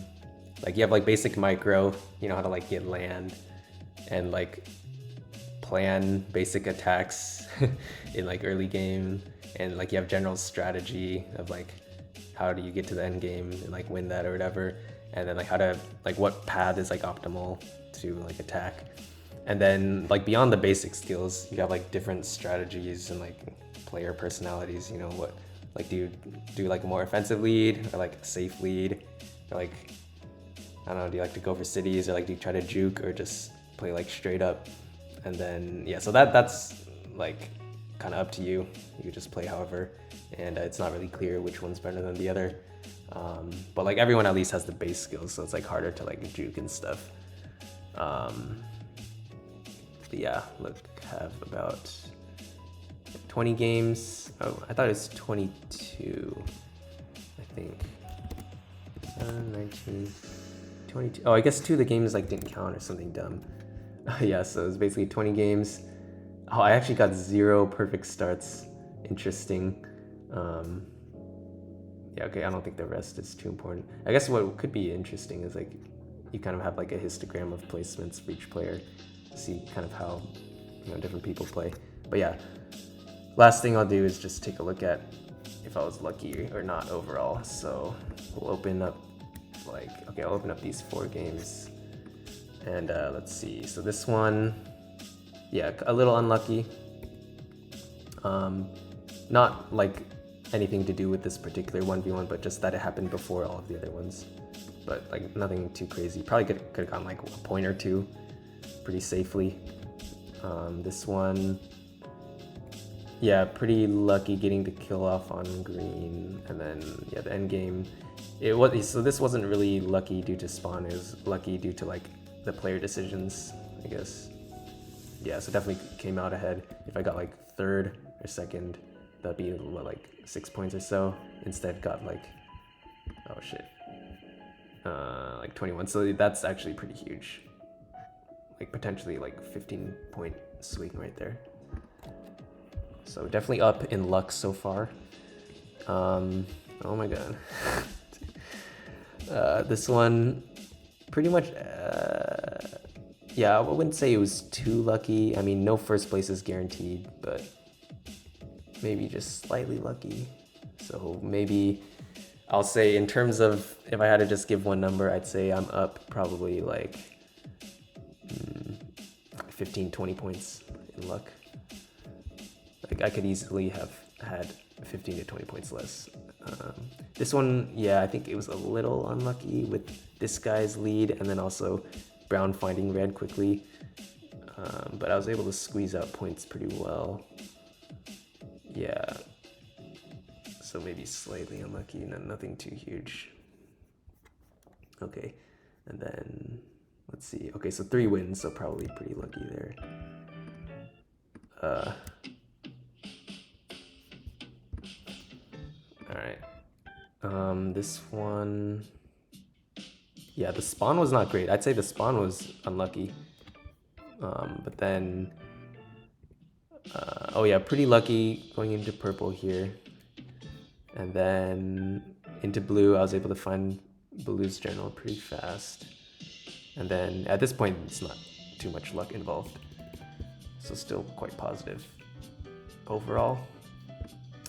This one, I'd say the spawn's pretty lucky in that it's like far away from everyone. Oh yeah, and then definitely pretty lucky finding green rather than like the dead general or whatever. Okay, so probably up like what, 30 points or so in luckiness. This one, spawn was not that good, but I'd say the luck came in this orange's decision to bypass. So that was like a player decision. So I mean, is that even really luck? Because it's not randomness, it's just a player decision, but I'll say that was like kind of positive, I guess. Yeah, so that was pretty good. And then the next lucky part, I guess, so it's not really brown dying because it could have been brown or purple either way, but finding purple pretty quickly. Like, it's not super lucky because I did have a bit of, because I had that much army, I should be able to explore a good chunk of the land, but it's obviously should probably be in purple's favor, but like I got a good shot at first, so it's not like I got lucky by like 15 points, maybe whatever the percentage chance I have, you know, you do the calculation, whatever. So what are we up, like 50 points or so in luckiness? This one, I'd say it was a little unlucky with the spawn, and then also unlucky running into green, but nothing too crazy. Unlucky 1 point for not surviving. Like one more placement, but it's not that important. Okay. Okay, this one's, yeah, I guess slightly unlucky spawn.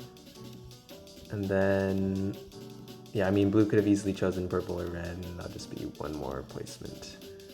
But yeah, I wouldn't say that was like too unlucky. It was more just the spawn that was annoying. Okay.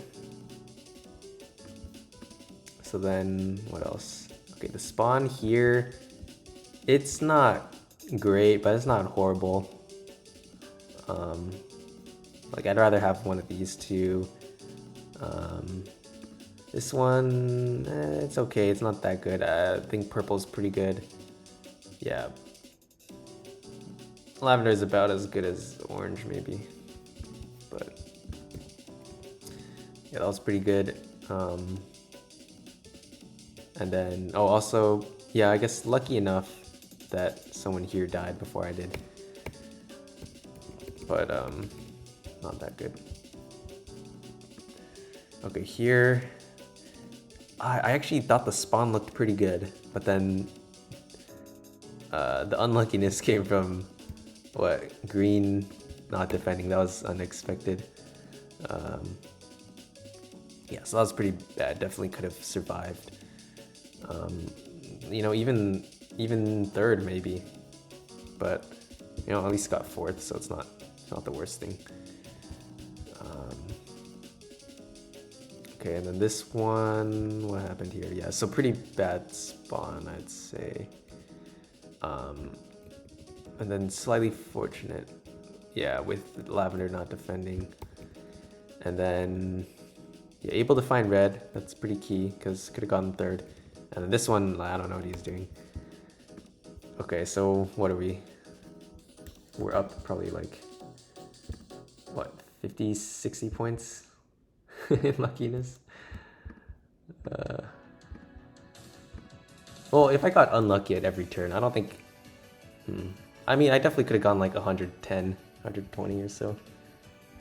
But that's like worst case in a lot of the situations. Well, each of the times I won, it could have easily gone like second or so, and that's like, what?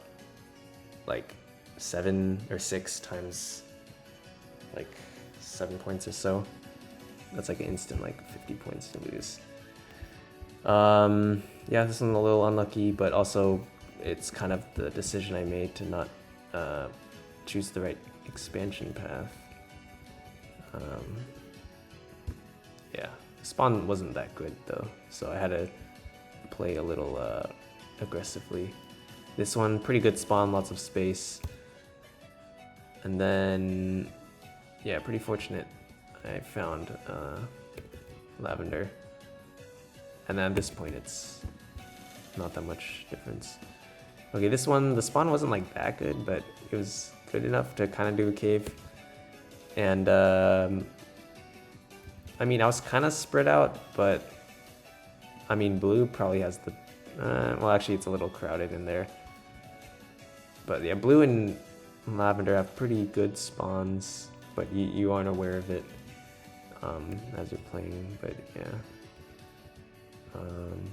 Yeah, so like, I mean, just, you could do a lot of different play styles as blue or lavender and still get like a pretty decent spot, because you have a lot of room for error because you're so far away. Yeah. But like easily, if I played this a different way, it could have died a lot earlier, so it's good decision choosing that playstyle based off the spawn. Yeah, this one was probably the most lucky spawn. I think, yeah, this is like the single best spawn of the tournament. It's kind of like that one event, April like 2024 or something. Like I picked it as the thumbnail for the video, but I was like kind of off to the right side. I think I was like red or something in a pretty nice cave. You just hide it out, wait for people to fight, and wait till they're very weak or someone actually kills someone else, and then you just like blitz in. Yeah, but yeah, definitely good playstyle decision. Like if I did something else weird, it could have gone pretty badly. Although like the way I play, you don't get that many kills. Like, okay, literally the most you get is what happened right here, 1, 2, 3, but I mean, if you attack earlier, you can maybe squeeze out a couple more kills, but it's not worth it to sacrifice your chance at getting first. Okay, this one, oh, green looks like a pretty nice cave spawn. Not a whole lot of space though, yeah, so this was a pretty bad spawn, I think. I'm kind of forced to do something weird. If I do a standard lead, it's probably not going to go well. Yeah, but pretty good taking that I ran into orange-purple rather than one of the others. Okay, what are we up? Like 80 points in luckiness? But I mean, that would be like super lucky compared to like super unlucky, but on average you get somewhere in the middle. This one was not a great spawn, it was okay. But then it got unlucky a lot by the player decision from lavender. So that kind of cancels out a little bit with the previous luck. Here, not a great spawn, and then locked into a 1v1, so not super lucky. Okay, and then this one, yeah, pretty nice spawn. This might have been the second best spawn. Not sure. And then, yeah, like it's pretty guaranteed like second or first. Like it's pretty hard to get third just playing out of the cave. Like you could always just wait. Like the only way you get like third or fourth is if you like jump the gun with the expansion and it's not enough, and then you get attacked or whatever, run into 2 people. So it's pretty safe second or first. I think I had a chance at first. So you could say some of the like expected points from there was higher than what actually happened, but it's not that big of a deal. So overall, like quite lucky. Imagine if I got 80 points less. Well, I'd still be on the first page, but yeah, definitely pretty good. Like I don't think my gameplay changed too much compared to previous tournaments, but I think some of the decisions about whether to do like the cave start versus low footprint versus like getting big land, turn 25 to 50, that, yeah, like it really I think it should be shaped by the spawn rather than just like inherent, you know, player personalities. So I'm just trying to play into that. We'll see how this works if I do the same kind of like three-way strategy, like 3 possible starting strategies. We'll see if that works in the next tournaments, or we'll see if it was just if I got lucky this time. It was really close though, like pretty even spread. If you look at previous like events, there's like sometimes 1 or 2 people just run away in first. But yeah, this one's pretty exciting. And I'm also biased because this is my first win. But yeah, hope this analysis might have helped a little bit. It's kind of hard to prepare for like these arenas, tournaments, whatever, because it only happens, you know, 10 weeks, something like that. So 2.5 months at the most frequent, you know, that's assuming, you know, we don't like miss an event or something. So there's not that much, you know, information you have to practice. So yeah, you just got to study all the old events, because it's really just a whole nother game than ladder, because you have different players, different incentives and stuff, and you have a time limit. So it's really not worth it to study main ladder games. But yeah, maybe you could gain some more information looking at player stats on these. See if that kind of like changes anything. Let's see, perfect starts 5, 2, 2. Okay, so like nothing is super high, 0. Okay, yeah, so maybe that provides some insight. But yeah, hope this was helpful, sort of. Analysis is a bit long here, I think, so I don't know who's even gonna watch all this. But yeah, thanks for watching if you're still here, and I'll try to be present for all of the future events and record those just as more like study material, I guess, and I can reflect on what I was thinking. And yeah, thanks for watching, and see you next time.